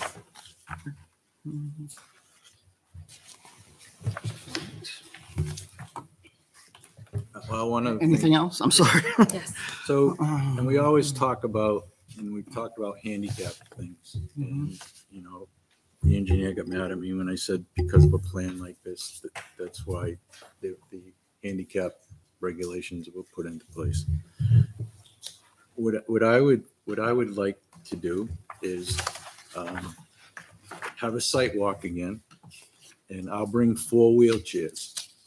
Okay, one for each owner, one for the engineer, and one for Mr. Perlman, for Andy, so that they can go around on these stoned up paths and go out to where they load the people to go on the hayride, and where they go out in all these stoned areas and see if they can maneuver these wheelchairs like you and I can walk. And they should be able to. People should be able to move across. Handicapped people should have the same benefits that you and I have. That's why there's standards for that. That's why. So yeah, you can have your parking areas, and those people should have the same advantage that you and I have. That's why the regulations are there, so that people can travel. Again, in 92, when this plan got approved, I think it was 92, in the early 90s or whenever, it was a much smaller project. And now we still have people walking down the middle of the parking lot to go from place to place in there, from attraction to attraction, instead of being on a sidewalk. I mean, take Clark's Change Beer, take Water Country, take anyone that you want. What do you park your car and you go into the park. They keep expanding, no different than when they wanted to build the bumper boats. They took out 21 parking spots so they could build the bumper boats because they had way too many parking spots. I don't know if you guys remember that, but they had too many parking spots. They didn't need them. So they took out the 21 parking spots. They put the bumper boats in. Now they need more parking lot. They need overflow parking. They need this stuff. So where do they come with the right information? I mean, I didn't. They're the ones that submitted it here, and planning board approved it. But why shouldn't the handicapped people have the same opportunity? And why, even to go out with a kiddie ride? If some grandparent wants to go watch their grandchild or something, they can't get out of their wheelchair. Let's just try it. Don't take my word for it. I'll go rent the 4 wheelchairs and bring them. Have a site walk and see if they can make those maneuvers where the kids would go, where everybody would go, where the hayride would go, where everybody would go. If they can do it, I'll keep my mouth shut and apologize to everybody that I was wrong. But I'm sure we're going to find out that they can. And I think this board has an obligation to make things handicap accessible in a park like this. And I noticed that number 13 on your plan does say site improvements depicted on the plan shall conform with Title III of the American with Disabilities Act with regard to dimension and grade. Yeah, So, let me just make clear here, I'm sorry if I made a statement to Rick that I did think ADA and that was important. That is one of the main things that we have to deal with in the state of New Hampshire here, okay? But where he was wrong is that I cannot make a wheelchair wheel down the center line of the aisle. I have to have the handicap spaces right in front of each use. And if you'll take a look at sheet 3 of 19, there's 2 handicap spaces in front of the laser tag. There's 2 more in front of the bumper bundle. There's 2 more in front of the restaurant. Then we added them down by we go to sheet 5. We added another one. There was already one down by the ice cream. We had another one there. So everybody has access to right where they want to go. You do not make a handicapped person travel. That's not what you do. They will come and hammer you on that if she comes to your site and sees that she's got to park halfway down the road to make her way to one site. Now, if that handicapped person wants to wheel around the site, sure, go ahead. But that's not the ADA requirements. That is not what we have to follow. We have to make sure that they have access directly in front of the uses that they want, and that's what this plan does show. And we are ADA compliant. And I'm sure we'll have somebody, the lady that drives around, there's one lady that drives to a lot of my sites and checks them after they're built.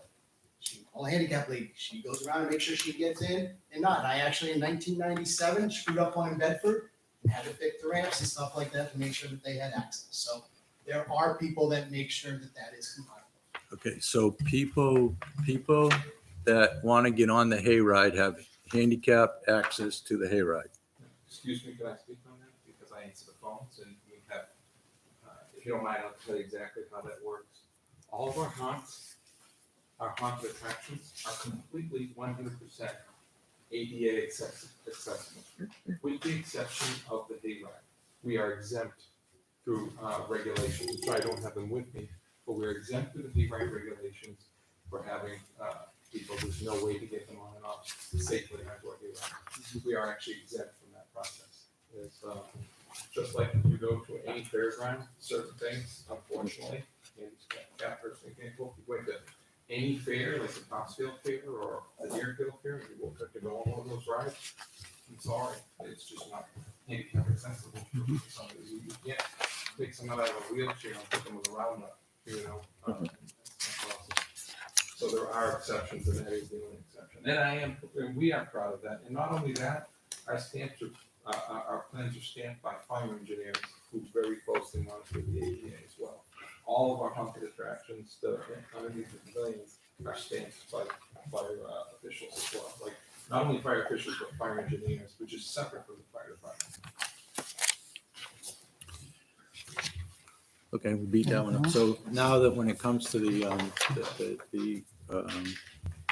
light show, there's no, it doesn't show any surface on any of the roads or what, there's no typical section of how they're gonna build the roads for the people to get through that or how any of that's gonna work.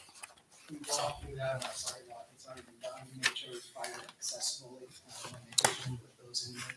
We talked about on the sidewalk. There's nothing on the plan. I mean, again, Nothing being done, it's as is. well, then it should show that on the plan that that's what it is. Because again, where's the enforcement if the next board or whatever, if it's not on there? We all have to, when I've ever done a site plan, I have to show everything on it. If I'm gonna build a haul road or I'm gonna build something, I have to show what it's made of. The same thing, when this is going, it's just gonna be on grass. I mean, how does that work when there's a snowstorm in December and they gotta plow it and the cars get through it? I mean, I don't know. It's just gonna make a mess. There should be something that shows, why do we have regulations for parking lots and roads and all this stuff, but we don't do anything like that here? Why aren't we making sure that we follow our own regulations? Why do we have just dirt parking lots? I mean, I think it's good that they're putting the parking lot behind all the attractions because it gets people away from walking down the middle of the parking lot. But I still believe that there should be a parking lot in front of the building. Okay.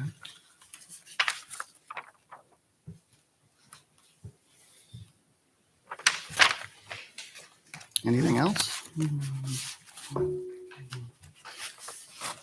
think that about covers it for us. I would just say that given the nature of all of our questions and comments, not necessarily knowing how this parking is gonna lay out and how the parking lot, if it will be granted, what will happen, even if it is granted, if they have to come back. I mean, are we just accepting that it's gonna be, you can put 150 cars out there anywhere you want?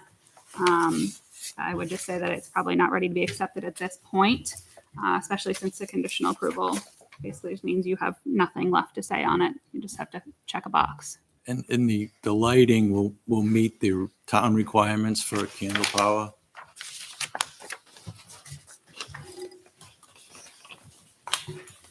We're added poles, You right? have a requirement for candle power lighting so that it meets that candle power. And also in our regulations that we can't exceed 75 decibels at the property line. And I believe that should be a note on the plan because that's in our regulations that they can't exceed 75 decibels at the property line.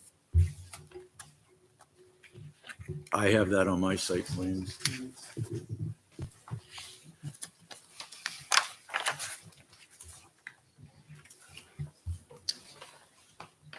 Okay, anything else? Okay, thank you very much. Does anybody have any other public comment? Please come forward, state your name and address, please.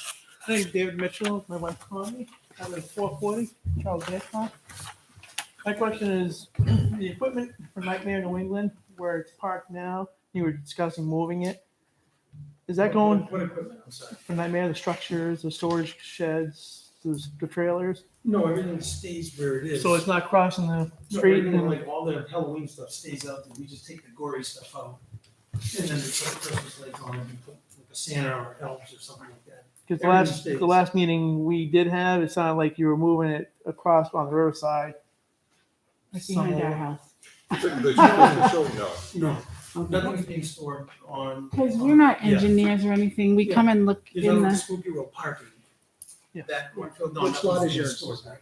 we're 440. I couldn't give you a lot number, I can just tell you we're Yeah. 2 houses over. Yeah. from- No, everything is gonna stay where it is, the storage. We're trailers still will gonna have stay. corn and, Yeah, the corn is. gonna Oh, be you're there. here? yeah. Yeah, no, Okay. we're not proposing anything. Perfect. Thank you. We come to all these meetings, but we didn't get the white papers and I couldn't read them anyways. So we just. Now you get your answer, so All right, that's great. thank you. Thanks for coming.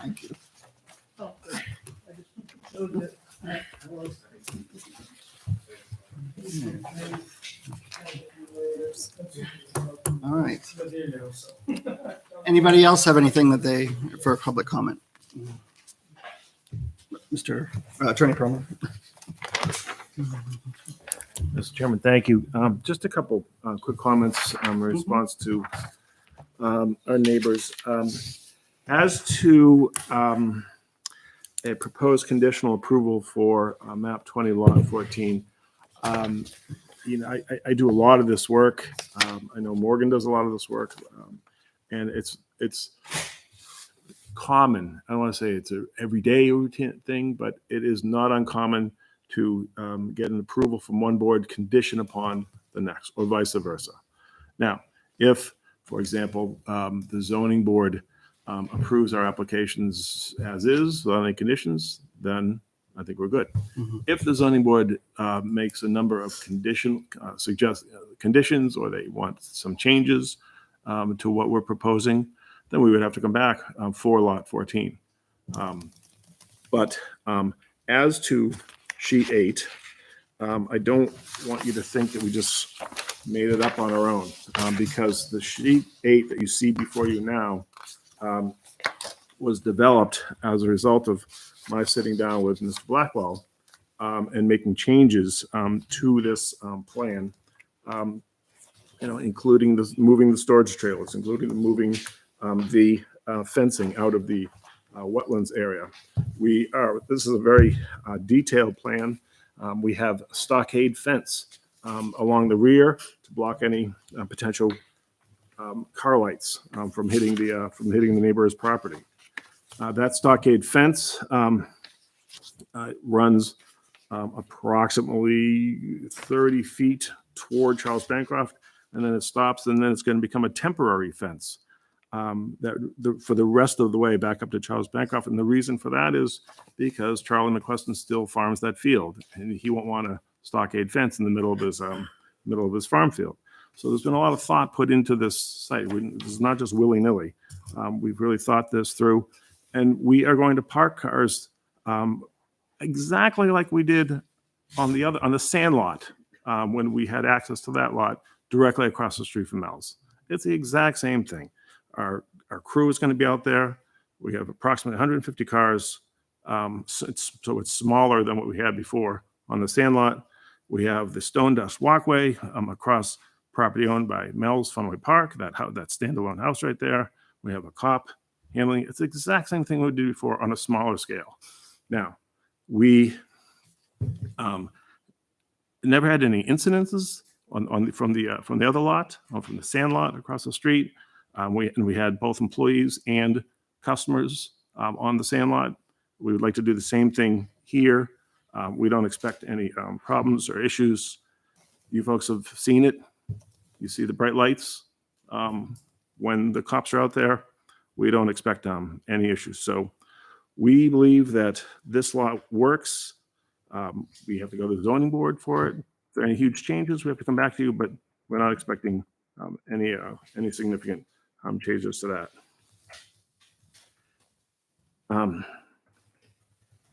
was going to comment on the ADA on compliance issues, but I think Matt Peterfield addressed that. And so that's all I had. And in all due respect, there's not a lot more we can give this board for this plan. We have really looked at this internally on our side. We've been through it a lot. You folks have had all the information we can present. We respectfully believe it's ready for the conditional approval. And in terms of waiver requests, do we have those? There is one waiver one, request. isn't there? Yep. And perhaps could you address that? Matt, or if we could address that, that was with respect to the field parking across the street. You guys have that?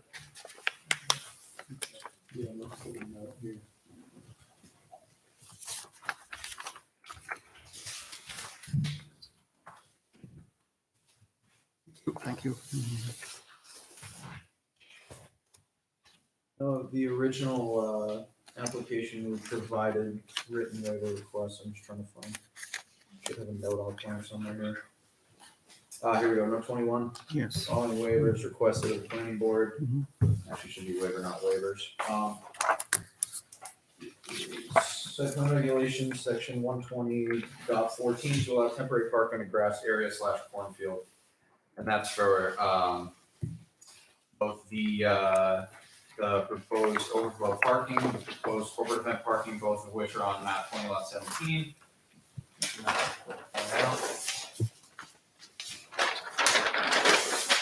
So we're talking this corporate area here. Yep. And this area. Yep. And then as well as the cornfield lot across the street. Yep. Okay.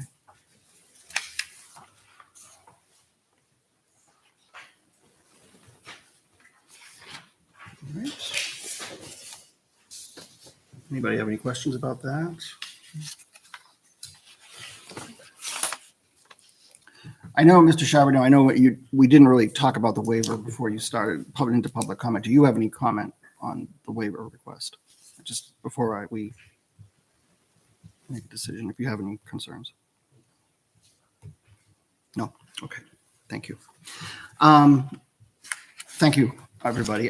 Jay, do you have anything you'd like to add? On the waiver request or overall? Overall and the waiver request. Both. Waiver request specifically, I think, given that these are temporary parking areas, it makes sense. And in fact, less pervious, or paved area on the site is desirable. Certainly when it comes to the cornfield, preserving that as a cornfield is definitely desirable. And just to recap overall, I do think the changes that were made to the site plan significantly address the concerns that have been raised and make it a better site overall. Operationally, a better site overall, particularly with regard to traffic and circulation, internal circulation. Okay. In terms of the winter light show, the outdoor laser tag area, Christmas tree sales specifically, is there anything that the applicant would like to add about that? If there anything that needs to be added in terms of specifically, not to necessarily to we talked about the parking, we talked about the circulation and all that, but I'm specifically in terms of the winter light show, the outdoor laser tag arena, or the Christmas tree sales themselves.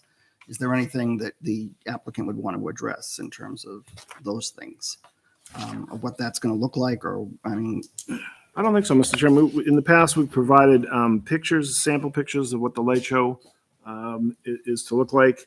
The laser tag area is limited to, let me just get to it. Isn't there? I thought I saw that note. 100. Yep, there were two things. There was a note on sheet one, and then there was a note on the for the laser tag area. Just bear with me. Sheet one. Okay, yeah, thank you. So both on sheet one, in the top right corner, you see the laser tag area is just going to be limited to the area, say, west of the wetland. We're going to keep the laser tag area out of the wetland, out of that lower pocket where the haunted hayride would go. And then there was a hayride, excuse me, there was a laser tag note number 29. The area will be demarcated. Spotters will be trolling to ensure the patrons are doing what they're supposed to do. Mike and Wayne are going to buy 100 of these units. You know, it's a laser gun, and you wear a chest vest, and you get shot, you get zapped. You have to stop for like 2 or 3 minutes, then you miraculously come back to life. And so it's going to be limited. Again, we don't expect the laser tag itself is going to add a lot of people to the park. It's going to be an amenity for people who are already there. And I think that's it, Mr. Chairman. I think we've covered most everything. The Christmas trees are in that the lower corner of the site. Again, you have the note on sheet 1. So I think that's it, unless you have specific questions. Okay.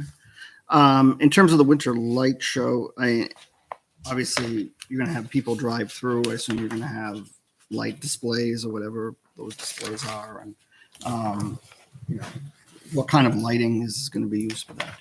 Do you have any idea? Or Little LED, like the LED lights. Okay.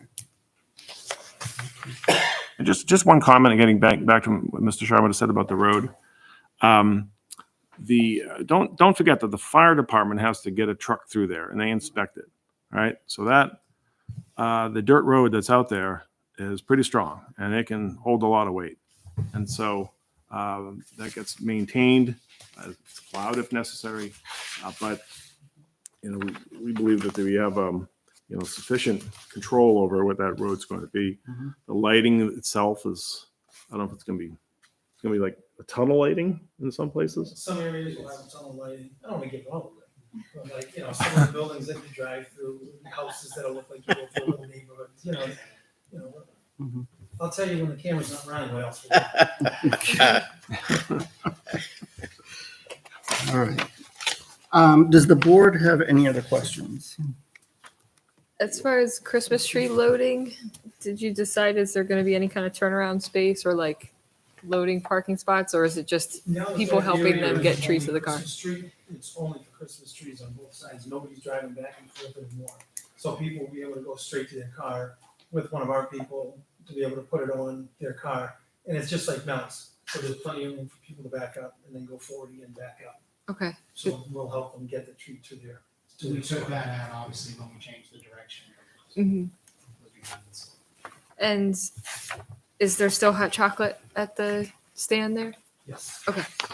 Someday. Yep. It's a major draw. Anything else? You want to take up the waiver first? Sure, we can do that. So I make a motion to grant the waiver as requested. I believe that is for off-street parking, site plan regulation, section 120.14. All right, I have a motion by James. Do I have a second? I have a second by Ron. Do I need further discussion? All right, all those in favor of approval of the off-street parking waiver, please signify by saying aye. Aye. Those opposed, abstained, motion passes 5-0-0. Okay.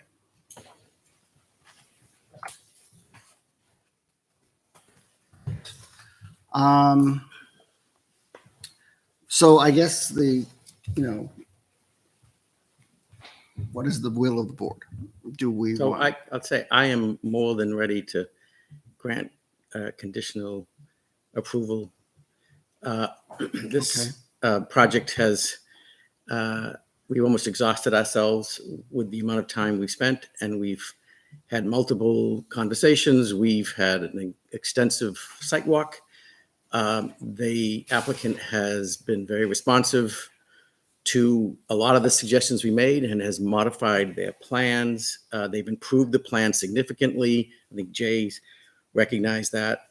I think I don't see any reason why we would not give conditional approval to this plan. So I'm ready to vote to do that whenever the board wants to take it up.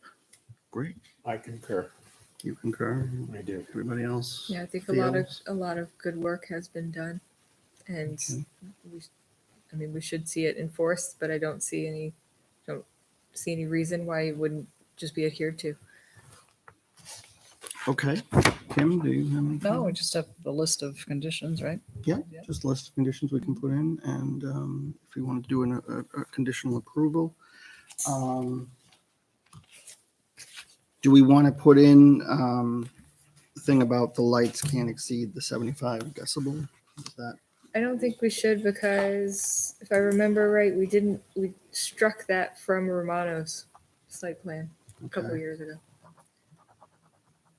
So I think it should be enforced as the ordinances are enforced, Okay, like any other place. all right. Just one question, what do you get, what, the decibels is different than the lighting? Right. Decibels is noise. Noise. Right, As it- is that what you were talking about? Yeah, so Candle. You just said lights in your comment. Yeah. It was just, you just misspoke. So You meant, did I say lights? I'm yeah, sorry. yeah. Sorry. I said it strikes the noise. I said strike, maybe that was it. We struck that from Romano's, yeah. The Okay. noise is The what I'm decibel, talking yeah, the about. I'm decibel. sorry. Okay, okay, I got it. I got you. Okay, thanks. so what happens with the decibels? So if I remember right, a couple years ago, that same note was taken off of a Romano's application or site plan. So I don't see why it needs to be added here if it's already in our ordinances. I see what you're saying. Okay. Does anybody have? It's redundant, I think. Yeah. Okay. Right. Just one question. So Yep. that will be enforced someplace? It's in an ordinance. It's a town in ordinance. ordinances, So the board Yeah. of selectmen need to. Yeah, so it would be enforced by the town. Yeah, a lot, that 75 decibels. So yeah, so it goes back to the board of selectmen Yeah. needing to enforce the Their town ordinances. ordinance. But again, when it happens on a Friday or Saturday night, Mhm. who's the enforcement agent? You go to the selectmen, it's like. I think- You call the police department, Yeah, they're the law police. enforcement agencies. We don't enforce, we're not a law enforcement agency. So you call the police department and you say, they're not supposed to exceed a certain amount. They will do what is appropriate for them to do. Okay. That's not our role. I understand that, but it can be your role to put it as a condition. I think if, have it on my site. I think if anything, this is not the first time I've heard issues about it not being enforced. And so I think it needs to be taken up with the board of selectmen about enforcing that more routinely. Okay. So, James, are you going to entertain a motion? You. The chair would entertain the motion, I think. Well- But I'd be happy to. Oh, I'm sorry. Well, I meant I would entertain a motion for official approval. James, would you like to make a motion? So We moved. have more conditions? Well, I'm going to do that. Oh, okay. So We're gonna do a probably need to conditional. list the conditions, but you can list the conditions, but subject to those conditions, I would move conditional approval of the plan. Okay. So I do have a motion for conditional approval. Do you want to read off? I'll have my notes. Yeah, it's Sure. Probably better than mine. Should I do it now or Yeah. after the second? And I'll have a second by, Second, okay. by Ron. Okay, we need approval from zoning, right? Did we So have something? that'll be a condition of approval, is the approval from the zoning board for the variance and a special exception. You're going to change the comments to remove citing Nashua Right. as the traffic, whatever example we used for parking calculations.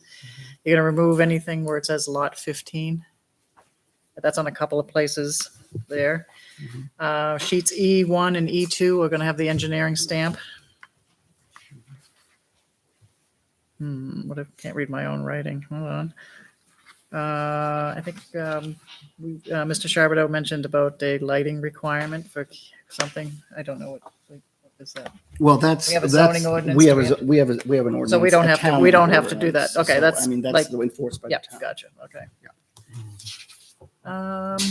Let's see. Wasn't there something to Some of change us- the note on the parking calculation, or did you already mention that? She got Yeah. that. Did that. Natural. Let me just see. Hold on. There was one more. But the fire truck, I guess, would be later, right? We don't have to do anything about that. About that 250 feet you needed, phase 2, right? No, I think. What about the storage location? Storage units staying on the road? Is that the variant on the other side? Is Correct. that the variance that we're talking It's about? one of the two variants. That's Okay. one of the variances. Yeah, they have to. So get that's approval. all. Did you mention that? They're combined. That's Okay. conditioned. Okay. Jay, is there anything else that you can? Yeah, I'm sorry. Other than the standard conditions. Then the standard conditions, yeah.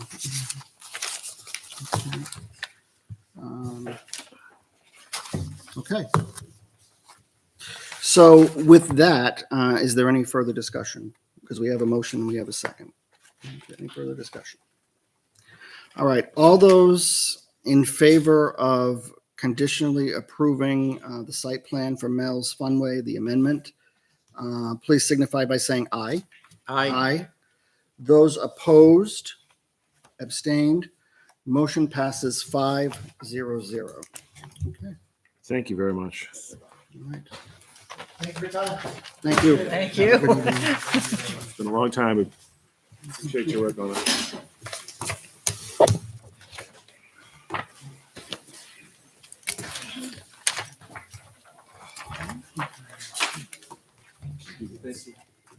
All right, have a good night. Thank you.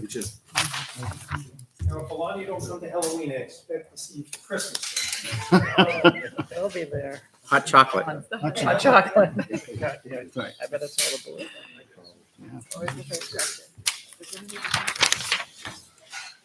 Oh, okay.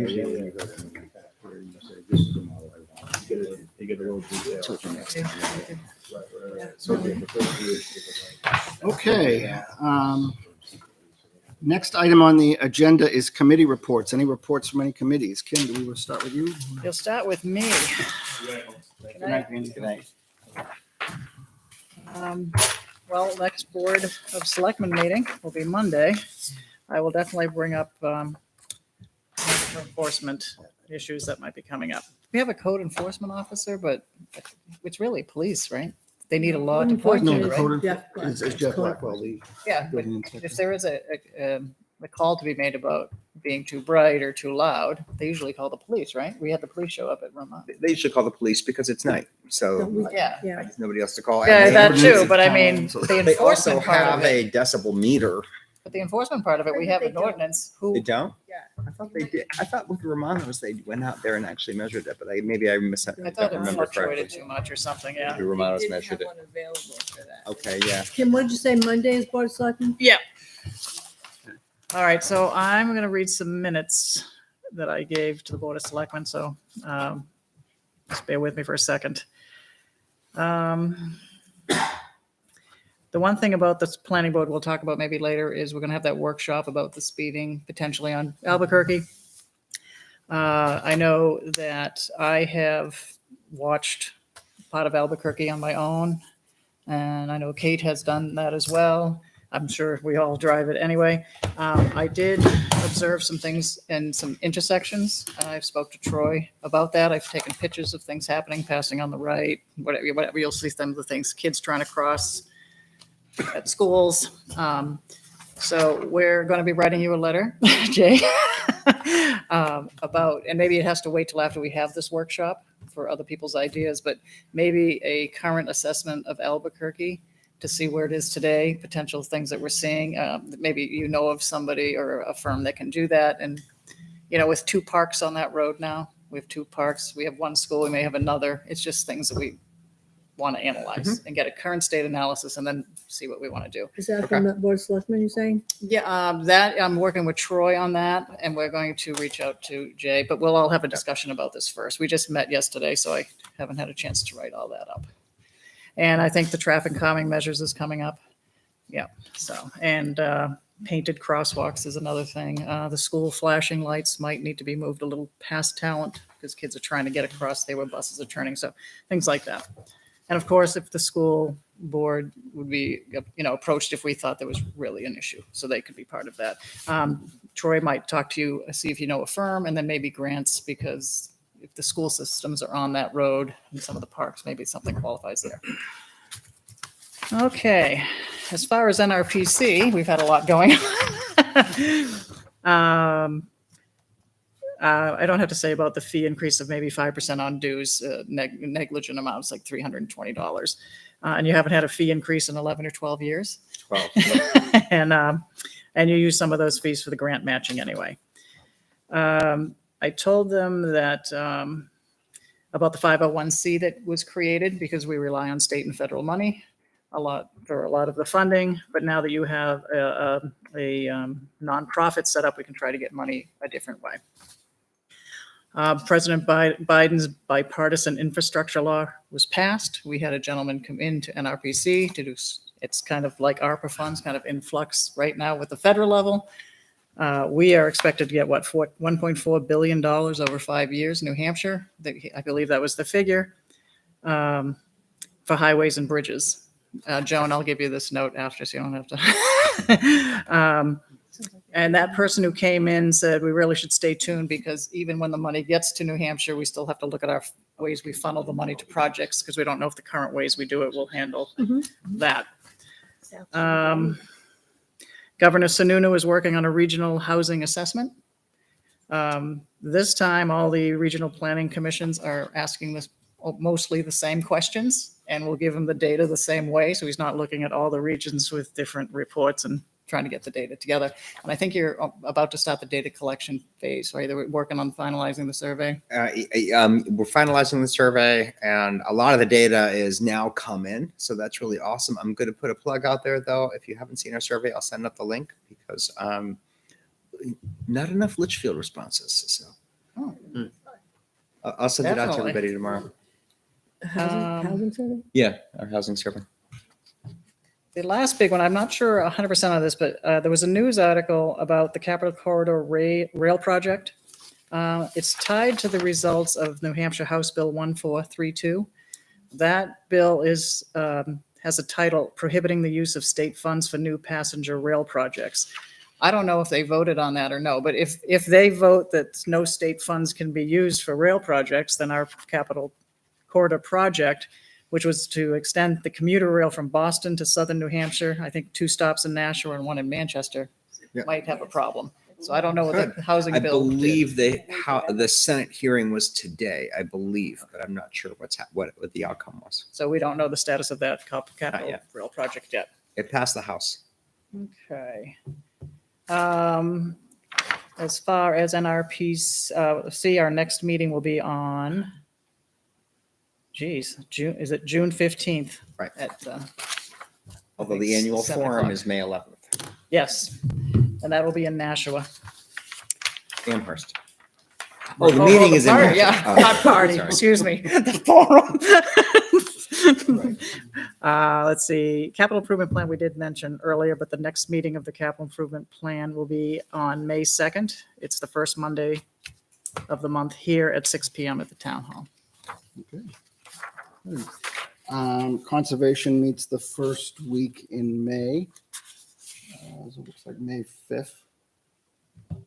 And that's a Thursday night here at 6:30 in town hall, right? Yeah. The Lower Merrimack Local River Advisory Committee, I did get an email. Not sure. There's some project that Eversource wants to do, and I don't know if we're going to have a meeting about it or not. So We found a person called that wanted to bid on that project. We found the one last telephone pole, the north end of Litchfield, 60 feet from the river, right at the town. There you go. Where does someone contact Limerlac? How do you get contact information? I think it's on DES. I think you can get it through the Rivers Management. It should be on our website. And it too. should be on NRPC. It should be on I NRPC believe website. as well. Yeah. As Kim mentioned, the Capital Improvement Committee doesn't meet till May 2nd, Monday, 1st of May. And I think that's all I have. And I don't know if you have anything, Kate. Budget committee meets on Thursday, but since it's not budget season yet, there's not much going on. Okay. I did see on the Litchfield TV channel, the the Facilities Improvement Committee has begun broadcasting their Yeah. meetings. Okay. So if you're interested in the upcoming, in all the talks about LMS projects, this is the school's Facilities Improvement Committee. And the new elementary school plans, they will be now broadcasting all of those meetings so that there's no last minute, what's going on? What is this project? You know, how did you come to this decision? So everybody can follow along. Okay. Approval of the April 5th, 2022 minutes. Have you had an opportunity to look at those? Anybody have any questions or concerns? No. Okay, if not, I would entertain a motion to approve them. So moved. All right, Ron has made a motion. I have a second by Kim. Further discussion? All those in favor of approval of the minutes from April 5th, please signify by saying aye. Aye. Aye. Those opposed, abstained, motion passes 5-0-0. Any other business? I see return of Wilson Farm escrow account. Joan. Oh, yeah. They gave me 2 checks and I just deposited them and rather than return. So they hardly had any funds. Is NRPC money bill coming for that? I don't think so. That was last month, wasn't it? But they weren't in this month at all. So, no. Okay, I'll check. Can I check with someone at the office? Yeah.